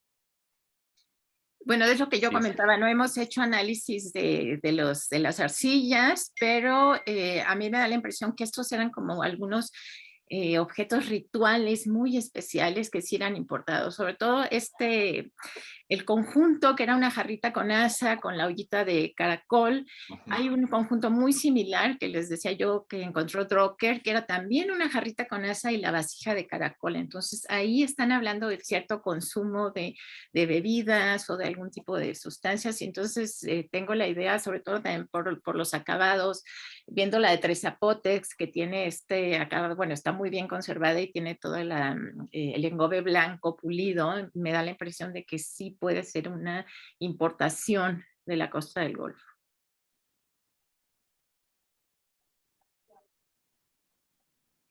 Ok, sí, exacto, ¿no? O sea, esto que manejas que, o sea, no solo es la vasija de caracol aislada, sino otra pieza más en el mismo, digamos, como un kit, por así decirlo, en conjunto, en contextos distantes, pero en disposición parecida, pues sí nos puede estar hablando de que es algo muy especial, ¿no? Antes de seguir, bueno, Krista quiere tomar la palabra nuevamente. Adelante, Krista. Sí, hablando de digamos, de las épocas culturales y hasta dónde es o cómo se desarrolla la historia de ocupación de Chiapa de Corzo. Tengo curiosidad si entre el preclásico medio y el preclásico tardío, aparte de otras manifestaciones materiales, tal vez estilo arquitectónico o en la misma cerámica, en la tradición lapidaria. Es decir, han podido detectar o han encontrado también piezas, por ejemplo, de jadeita del preclásico, y si se mantiene la misma tradición de producción. Bueno, piezas de jadeitas sí, hay un uso a lo largo, bueno, del preclásico medio, del tardío, del protoclásico, hasta el clásico temprano, en las ofrendas de los entierros, entonces sí hay una continuidad, pero bueno, los estilos sí van cambiando, o sea, sí se ve que, bueno, esta tradición miniaturista que vemos en el preclásico, que son estas microcuentitas muy delicadas, con un trabajo así minucioso y todo, va cambiando y se van haciendo piezas pues más grandes, más llamativas, más pesadas, pero bueno, sí hay una continuidad en la presencia del jade en los ajuares, ¿no? Funerarios, sobre todo. Y bueno, algo que es importante de los estudios que le hemos hecho a Linet y que bueno, estamos terminando de hacer otros, bueno, ahorita va a salir pronto uno con Emiliano Gallaga de una nueva revisión a lo de Pirita con Linet, como coautora, pero en el caso de las piezas verdes, ya Linet había mostrado eso que hicimos en las hachas, pero falta todavía que integremos todo lo del resto del ajuar funerario. Y algo muy interesante en la colección de Chiapa de Corzo, que por eso es importante ver colecciones completas y no solamente algunas piezas aisladas, es que en un principio los espejos de Pirita nos salieron con huellas de riolita, ¿no? De desgastadores de riolita, que eso es lo más raro en los contextos de de Chiapa de Corzo, como cuando Linet se puso a buscar ahí, cuando le dije salió eso, y Dios mío, no, esto no es común. Y el problema era, eso indica que o importaron los instrumentos de trabajo, que ya vimos que es muy raro, entonces no parece que haya sido el caso, o que ya venían hechas esas piezas, pero resultó que las hachas y la mayoría de las cuentas de jadeíta y pendientes están usando arenisca. Y uno podría pensar, bueno, es que también estudios que se han hecho, nuevamente retomando los estudios que hizo Henry Bernard para colecciones de la Venta o San Lorenzo, sobre todo, que detectó huellas de arenisca, uno diría, bueno, arenisca en la zona olmeca nuclear, debe ser de ahí. Pero hay que tomar con cuidado esa afirmación a priori, porque cuando visitamos Reina y yo con Linet el sitio de Chiapa de Corzo, que también pues es importante ver, igual cuando estuvimos con Krista allá en Tacalic, es visitarle el sitio y resulta que la roca por excelencia que hay en la zona es la arenisca. Hasta para los escalones, los peldaños usan la arenisca, para las esquinas, para todo. Y como mostró Linet en la presentación, abunda mucho la obsidiana y esas son las huellas de trabajo que tiene la mayoría de la joyería de Chiapa, de Corzo. Por eso, en el estudio que hicimos con Linet de las hachas, el personaje es grafiado. Si bien puede tener tecnología de la zona nuclear olmeca, tampoco podemos descartar que esté hecho en Chiapa de Corzo porque abundan los instrumentos de trabajo detectados, ¿no? Entonces eso complica un poco, por solo la pura tecnología, si está hecho en la costa del Golfo, está hecho en Chiapa de Corzo, pero algo que pueda apoyar, que sea más local, es justo lo que dice Linet, que se miniaturizan las cosas, también que se están poniendo, por ejemplo, el gobernante y la consorte están teniendo como parecidos los kits de sus ajuares funerarios, que así no es tan común en la zona del Golfo, ¿no? Y que también difiere en muchísimo a los materiales que Krista tiene, que más ahí también fue muy interesante que saliera una roca local, ¿no? Que cuando nosotros la vimos, pues nunca habíamos experimentado la dacita y bueno, fue gracias a Krista que pues se nos abrió otro panorama de huellas al tener acceso a esos materiales, ¿no? Entonces eso es lo que en esto, hablar de estilos, de tradiciones, pues resulta que sí podemos ver variaciones locales y el aprovechamiento al máximo de los instrumentos. No quiero decir que un determinismo geográfico que solo usan lo que está al cerca, porque la prueba es tanto en Chiapa de Corzo como en Tacalic, abunda la obsidiana y eso lo están usando para trabajar la joyería, aunque la obsidiana no es local. Pero sí es ver colecciones completas y tratar de revisar las manufacturas. Y un punto más, para ya pasar a las preguntas que tenemos del público, los resultados que les dieron al doctor Adrián Velázquez y su gente en La Concha, que desafortunadamente en Tacalic no, por el tipo de suelos no se conservaron estos materiales, que hasta donde yo recuerdo compartían muchas de las técnicas de trabajo y eso no tenemos un referencial así para la costa del Golfo, por lo tanto sí apoyaría nuevamente a una manufactura muy probablemente local en el mismo Chiapa de la mayoría de la joyería, considerando la concha y lapidaria, no solamente la lapidaria, ¿no? Pasando a otras preguntas, Linet, tenemos a Víctor Hugo Mesa, ¿no? También, bueno, exalumno mío que también ha estado en otros ciclos del seminario, menciona, usted ha señalado diferentes materiales en las hachas y pseudohachas. ¿Cuál de esos materiales predomina en ellas? Y cuando hablamos del jade azul, ¿ha encontrado jade azul? Esto por la relación que hay entre el área metropolitana olmeca con Chiapa de Corzo. Sí, bueno, en cuanto a las hachas y pseudohachas, predomina la arenisca, como decía Emiliano. Además, piensen que estamos en una zona en la cuenca de un río, entonces hay mucho arrastre de materiales, entonces por eso vemos cantos de río, calizas, piedras más duras, ¿no? Pero la predominante sí es la arenisca, sin duda, ¿no? De diferentes calidades y todo. Bueno, no puse tantas imágenes, pero la mayoría son de arenisca, y las piedras verdes, bueno, fueron escasas, ¿no? Y muy pocas de jadeíta realmente. Y la otra del jade azul, pues no tenemos tal vez un hacha que tenía este verde clarito y todo, pero no me parece que sea exactamente el jade azul olmeca, ¿no? Ya vieron un poquito los colores que tenemos, que son un poquito más oscuros, o ese verde manzana más intenso, pero es diferente. Perfecto, Linet. Antes de pasar nuevamente ahora Armando Becerril, que te había leído algunas al principio, volvió a preguntar.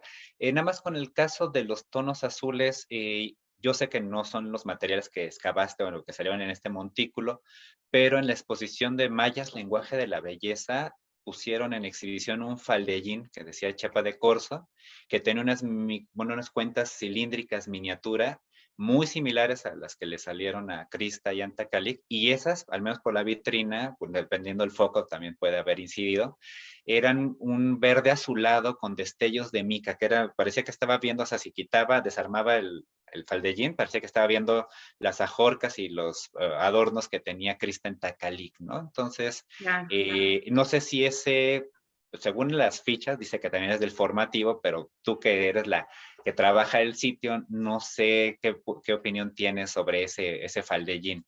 Mira, esos entierros salieron de un salvamento de la fábrica Nestlé del Montículo 15, entonces fue una excavación muy apresurada. Bueno, la realizó Tomás Lee, creo que en 10 días con la retroexcavadora ahí.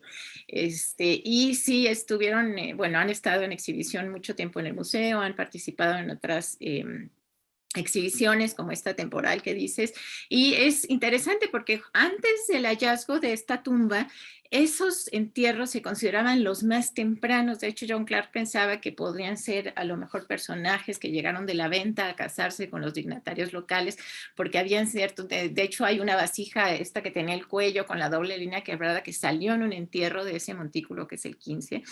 Entonces hay muchos elementos y sí son contemporáneos.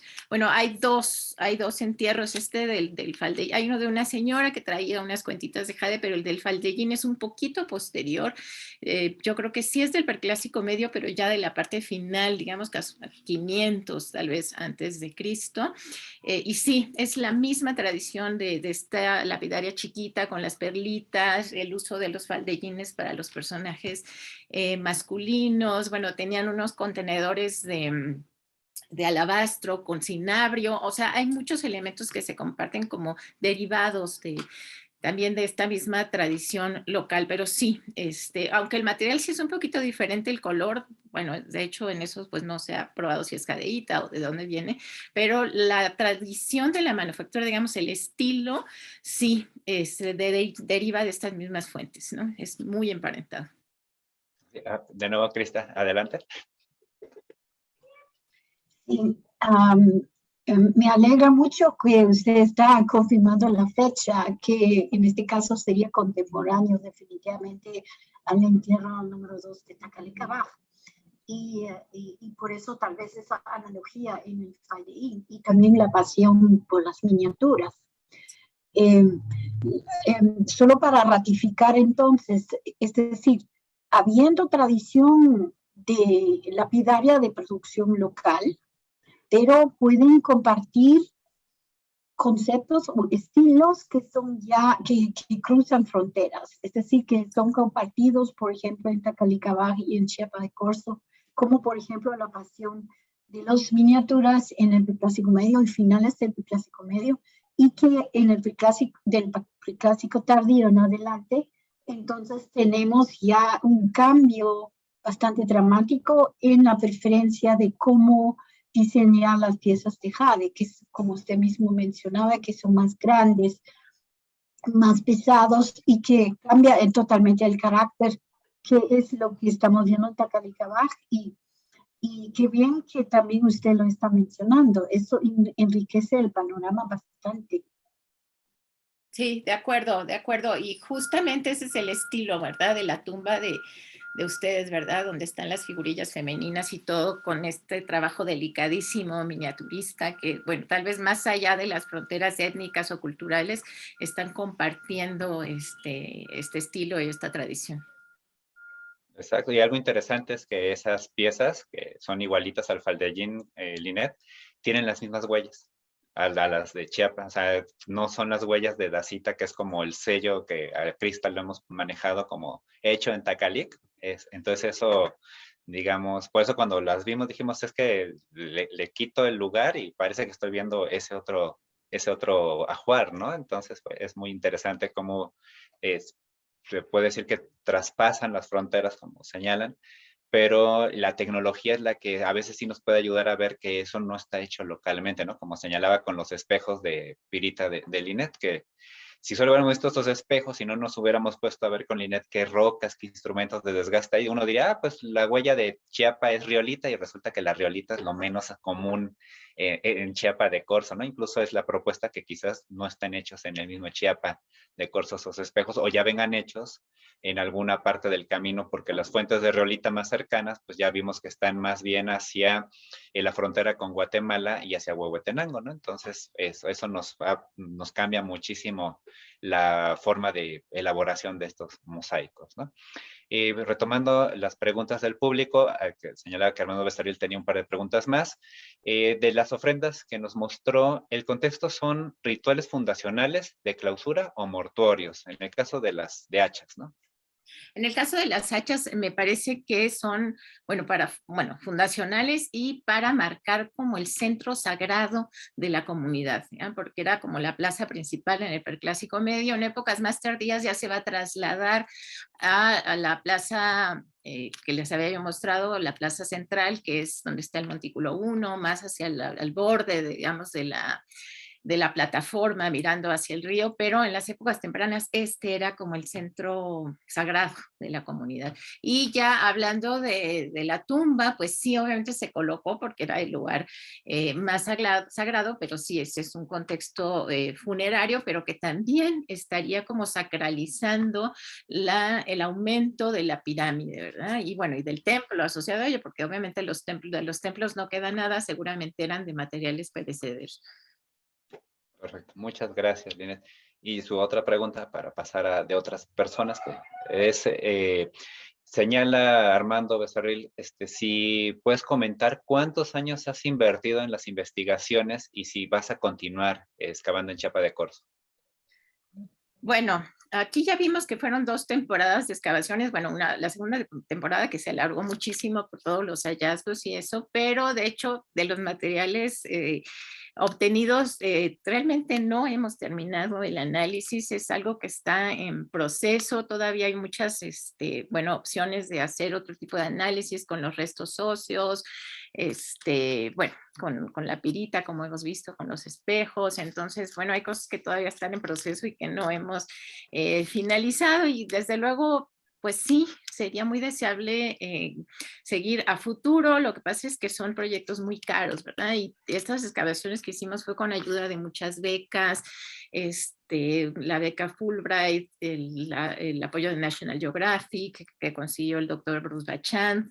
Entonces, bueno, ese es un esfuerzo tremendo, y bueno, y la lucha también con los propietarios privados de los terrenos, porque no está comprado aún esa zona, pero bueno, a mí me encantaría, yo creo que hay muchísimas cosas todavía que aprender ahí.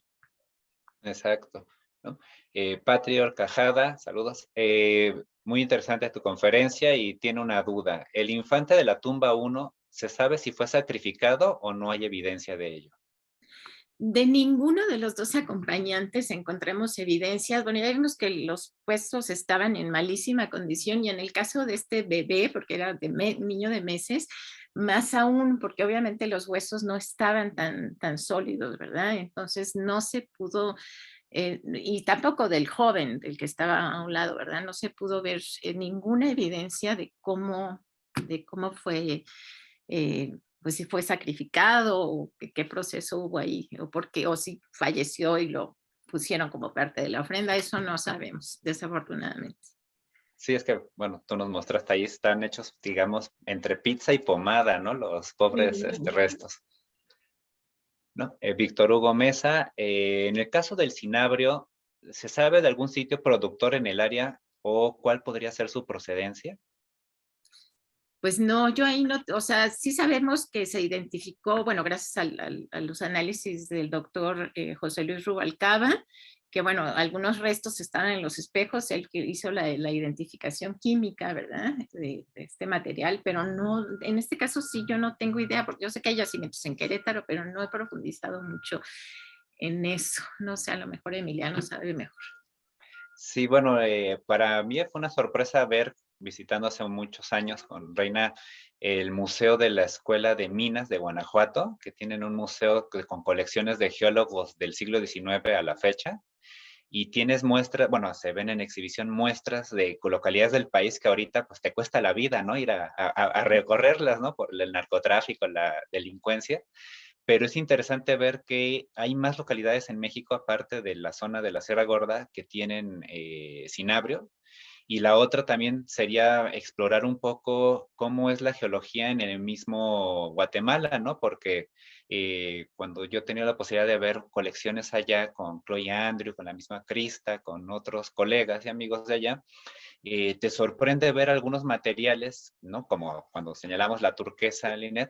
Me acuerdo con Emiliano vimos, pero ya de época posterior también de entierros de Chepa de Corzo, amazonitas, ¿no? Y si la turquesa puede todavía estar en discusión, que puede haber yacimientos más cercanos o no. La amazonita sí, hasta el momento el yacimiento más cercano está en Baúes, en Peñoles, Chihuahua, ¿no? Y de ahí en fuera es una zona más al norte, en el estado de Colorado. Y hay en todos los sitios que pude ver, al menos en Tacalic, o sea Tikal, el Peruhuacal, la Corona, entonces al menos había una pieza de amazonita, ¿no? Entonces, igual en México con Yaxchilán, con Calakmul, con el mismo Palenque, pero en Palenque hay cientos de amazonitas, ¿no? Y tú dices, ¿cómo? Y ya se hicieron los análisis químicos, unos los hice yo, otros en Bonampak, por ejemplo, los hizo el doctor Rubalcaba. Entonces, digamos, proyectos independientes están identificando amazonitas en sitios mayas y dices, se supone que el yacimiento conocido más cercano hacia allá, quizás en el mismo Guatemala haya, pero no, yo les he mostrado las piezas a colegas de allá y dicen, pues es que el Motagua, porque además todos, si no, no saben de dónde es, dicen, es del Motagua, dice, pero es que también la geología de Guatemala no nada más es el Motagua, hay muchísimas cosas que habría que revisar para ver si hay también hay yacimientos de amazonita. Hay micas, y si hay micas, muy cercanamente debe haber yacimientos de amazonita, ¿no? Entonces, en el caso del cinabrio, pues quizás en el mismo Guatemala pudiera haber, no lo sé, o sea, las partes que yo he visitado, digo, no lo he hecho con ánimos de hacer recolección, pero me ha sorprendido la diversidad de rocas y minerales que he visto, ¿no? Entonces, es cuestión de también buscarle y no siempre pensar que todo viene de muy al norte. Muchas veces sí lo es, pero el cinabrio sí es algo interesante, ¿no? Te digo, sería interesante que pudieras ver el museo, está ahí en la ciudad de Guanajuato, en la Universidad de Guanajuato, y es padrísimo porque, sobre todo porque son muestras que fueron recolectadas por geólogos, te digo, del siglo XIX y el XX. Entonces, son localidades que yo decía, pues yo no sabía que había cinabrio en esos estados, ¿no? Pensaba uno nada más Sierra Gorda y resulta que no, que hay en más partes del país, ¿no? Claro, sí, yo creo que ahí en las tierras altas de Guatemala nos van a dar muchas sorpresas, bueno, la misma Sierra de las Minas que no se conoce totalmente, pero pues en el caso pensamos de la pirita que hemos trabajado, en el caso de metales, por ejemplo, cobre, yo creo que sí también debe haber fuentes locales, entonces bueno, como dices, hay mucho que conocer sobre esos yacimientos. Exacto, ¿no? Rafael Escalante te pregunta, ¿no? ¿El espejo que apareció en el entierro del personaje podría interpretarse como un portal entre la vida y la muerte? Quizás como que se manejaba para la deidad de Tezcatlipoca como conocedor del pasado futuro. Pues mira, ambos personajes tenían sus espejos, que bueno, también aparecen contemporáneamente en la venta, aunque son de otro tipo, redonditos y todo. Entonces, y sí, pues tienen un simbolismo muy, muy importante, pero no, o sea, desconozco si para el preclásico ya se consideraba como un portal o era simplemente un atributo simbólico del poder de los gobernantes o de la reflexión del sol. No sé, yo creo que ahí todavía hay que trabajarle mucho, entonces no lo podría asegurar. Perfecto, muchas gracias. Víctor Castillo, ¿hay alguna reutilización de materiales preclásicos o la recuperación de centros preclásicos durante el posclásico en la zona?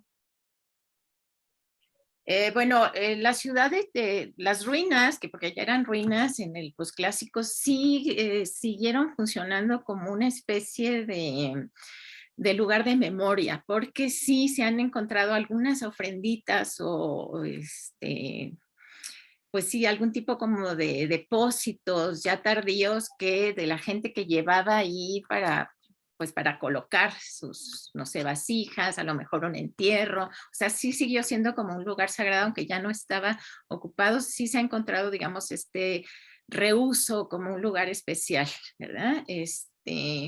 Y bueno, respecto al reuso de materiales, no sabría decir, está el caso de las famosas estelas de chapa de corzo, que bueno, no lo mencioné porque son de época un poco más tardía, preclásico tardío, que bueno, comparten toda esta tradición ismeña y de la costa del Golfo, del preclásico, con fechas en el sistema de la cuenta larga y todo eso, y en algún momento se fragmentaron y se reutilizaron pero como relleno, como parte de los muros, es decir, perdieron este significado sagrado tal vez para el periodo clásico tardío, que ya el sitio se estaba despoblando y se reutilizan, pero pierden su simbolismo. Entonces sí se reusan, pero en esta forma ya como materiales de construcción es lo que se me ocurre. Perfecto. Martín Roberto Granados pregunta, bueno, nos mostraste que están en muy mal estado los restos óseos, si se puede saber la estatura y complexión de los restos encontrados. Sí, mira, nosotros hicimos una aproximación con las medidas de cuando estaba el cuerpo in situ, y el señor medía como aproximadamente 1,64 y la señora 1,58. Claro, no es tan exacto porque obviamente es la punta del pie, etcétera, pero digamos que sí se conforman con los promedios mesoamericanos, ¿verdad? Que tenemos 1,64, 1,65 para los hombres. Yo creo que sí está conforme con esto. Y bueno, comentaba de la edad, que eran personas de edad muy avanzadas, muchísimo desgaste en las piezas dentales, bueno, de lo poquito que se pudo hacer. Porque muchos materiales, bueno, igual los dientes que tenían estas incrustaciones tan interesantes, incluso los dientes estaban completamente fragmentados y bueno, hubo que sacarlos así con mucho cuidado y en pedacitos o consolidar piezas in situ. Entonces sí, el estado de conservación impidió muchas cosas, pero sí, digamos que se conforman con los estándares mesoamericanos. Ajá. Y de ello, Ana Luisa Izquierdo te pregunta, digo, yo sé que por el estado de conservación quizás no se pudo realizar el análisis de estroncio a esos restos óseos. Mira, realizamos análisis de estroncio al primer entierro, el que salió como parte de la ofrenda masiva de hachas, y ese salió que era un personaje local, que es curioso porque estaba asociado con estas vasijas del tipo de la venta. Entonces era un joven y ese sí era local. También quisimos hacer otros análisis de ADN, pero había muchísima calcificación en las piezas dentales y eso ya no fue posible para tratar de ver otras relaciones, pero en el caso de él sí se hizo y resultó local. Entonces, bueno, las otras muestras, bueno, de hecho ahorita hay un proyecto que está encabezando Takeshi para tratar de buscar piezas, comparaciones de ADN con entierros preclásicos, pero sí se necesitan fragmentos, bueno, de fémur y todo, que estén bien conservados, que ese es el problema que tenemos también. Pero a futuro, a lo mejor con unas piezas más chiquitas se podrá. Gracias. Y antes de pasar a las últimas dos preguntas, Crista, nuevamente tú tienes la palabra si quieres hacer alguna intervención. Nada más un comentario rápido en relación al tema de la reutilización de las piezas, que por lo menos en el caso de Chacalicabaj, sí es muy notorio que en el clásico tardío se reutilizan piezas, esculturas, más que todo fragmentos de esculturas en construcciones de clásico tardío, pero en lugares muy especiales, es decir, definitivamente obedecen a un sentido y coinciden con la memoria, con lo que usted estaba mencionando, es decir, los ubican recordando puntos anteriores que están más abajo, estratigráficamente hablando. Y definitivamente las piezas, aunque sean reutilizadas dentro de construcciones, casi 500 años después, sí mantienen su significado. Por lo menos se puede hablar de eso por dónde están, que tienen una estrecha relación desde el punto de vista de su ubicación con lugares especiales anteriores en el tiempo. Claro. Nada más. Muchas gracias, Crista. Víctor Hugo Mesa, en el caso del ámbar que escasea en las ofrendas, ¿es por su dificultad en la obtención o cuál es el motivo? Bueno, es por su dificultad en su conservación, porque es un material de origen orgánico, bueno, viene de la resina de una planta, ¿verdad? Que se ha fosilizado por mucho tiempo. Entonces, pues obviamente está atacado por la humedad, por el oxígeno, y es muy difícil su conservación y su identificación, porque sabemos de casos, bueno, en otros entierros ya del preclásico tardío, del protoclásico, en Chiapas, en Chiapa de Corzo han salido ejemplos después, ¿verdad? En otras tumbas, que se identificaban como copal o como resinas, o sea, no había como la claridad de qué material era, porque aparecen, pues pierden este efecto translúcido, aparecen craquelados o son muy frágiles, pero sobre todo es por eso, porque es un material de origen orgánico y no es, como no es muy común, pues no es, la gente no está habituada como a identificarlo, ¿no? Pero sí, por ejemplo, en contextos muy tempranos hay un ejemplo de la venta, que salió en una de las ofrendas, en las excavaciones de Stirling, que no podemos saber qué pasó, lo hemos tratado de ubicar y no está, bueno, posiblemente en las bodegas del museo, que hay tantas cosas, pero lo hemos tratado de buscar y bueno, eso es lo que pasa, que a veces está como copal, como resina, como, bueno, otros materiales, ¿no? Pero de que sí era un elemento que sí se estaba intercambiando, tal vez no en enormes cantidades, pero sí era muy apreciado, bueno, a lo largo de la época prehispánica. Perfecto, muchas gracias. Linet, y la última pregunta del público que tenemos al menos registrada es de Chamán, que dice muy interesante. ¿Se han recuperado nuevos ejemplos escriturarios en Chiapa de Corzo? No, desafortunadamente no. Yo me acuerdo mucho que Alfonso La Cadena me decía, ay, tienes que encontrar ahí otro ejemplo, otra estela, otra escultura, otro texto, y pues bueno, esta era la idea, ¿verdad? En las excavaciones, pero realmente nuestros contextos fueron muchísimo más tempranos, y es muy poquito lo que se ha excavado arqueológicamente del sitio, ¿verdad? Ha sido como así en proyectos muy concretos, separados por mucho tiempo, a diferencia de Tacalica, que sí tienen realmente una gran continuidad impresionante a lo largo de tanto tiempo. Bueno, faltaría hacer eso, ¿verdad? Porque seguro que están ahí, conocemos muy pocos ejemplos, debe de haber más en los contextos del preclásico tardío o del protoclásico que no, pues no nos tocó excavar en esta ocasión. Perfecto, Linet, pues nuevamente muchísimas gracias por el tiempo, ¿no? Por compartir tus conocimientos y, bueno, mostrarle aquí al público que además, pues inauguramos con esta gran presentación con unos contextos increíbles, ¿no? Que nos mostraste el día de hoy. Y pues te agradecemos, ¿no? En este caso, bueno, Reina no puede estar el día de hoy, vamos a estarnos turnando, ¿no? Por este nuevo horario que tenemos en el ciclo del seminario, pero te agradecemos los dos por este tiempo que dedicaste al público y mostrarnos estas maravillas que tienes, que bueno, hemos tenido nosotros la fortuna, tanto tuyos como de Crista, de haber visto, analizado las maravillas que les han salido, ¿no? Entonces te agradecemos nuevamente por el día de hoy que estuviste con nosotros. Y al público que nos sigue, los invitamos la próxima semana, que es la segunda sesión del seminario, con el doctor Guillermo Acosta, que nos va a hablar sobre el análisis de procedencia de obsidiana e interacción económica en el centro de México. Nos vemos en una semana. Hasta luego. Hasta luego.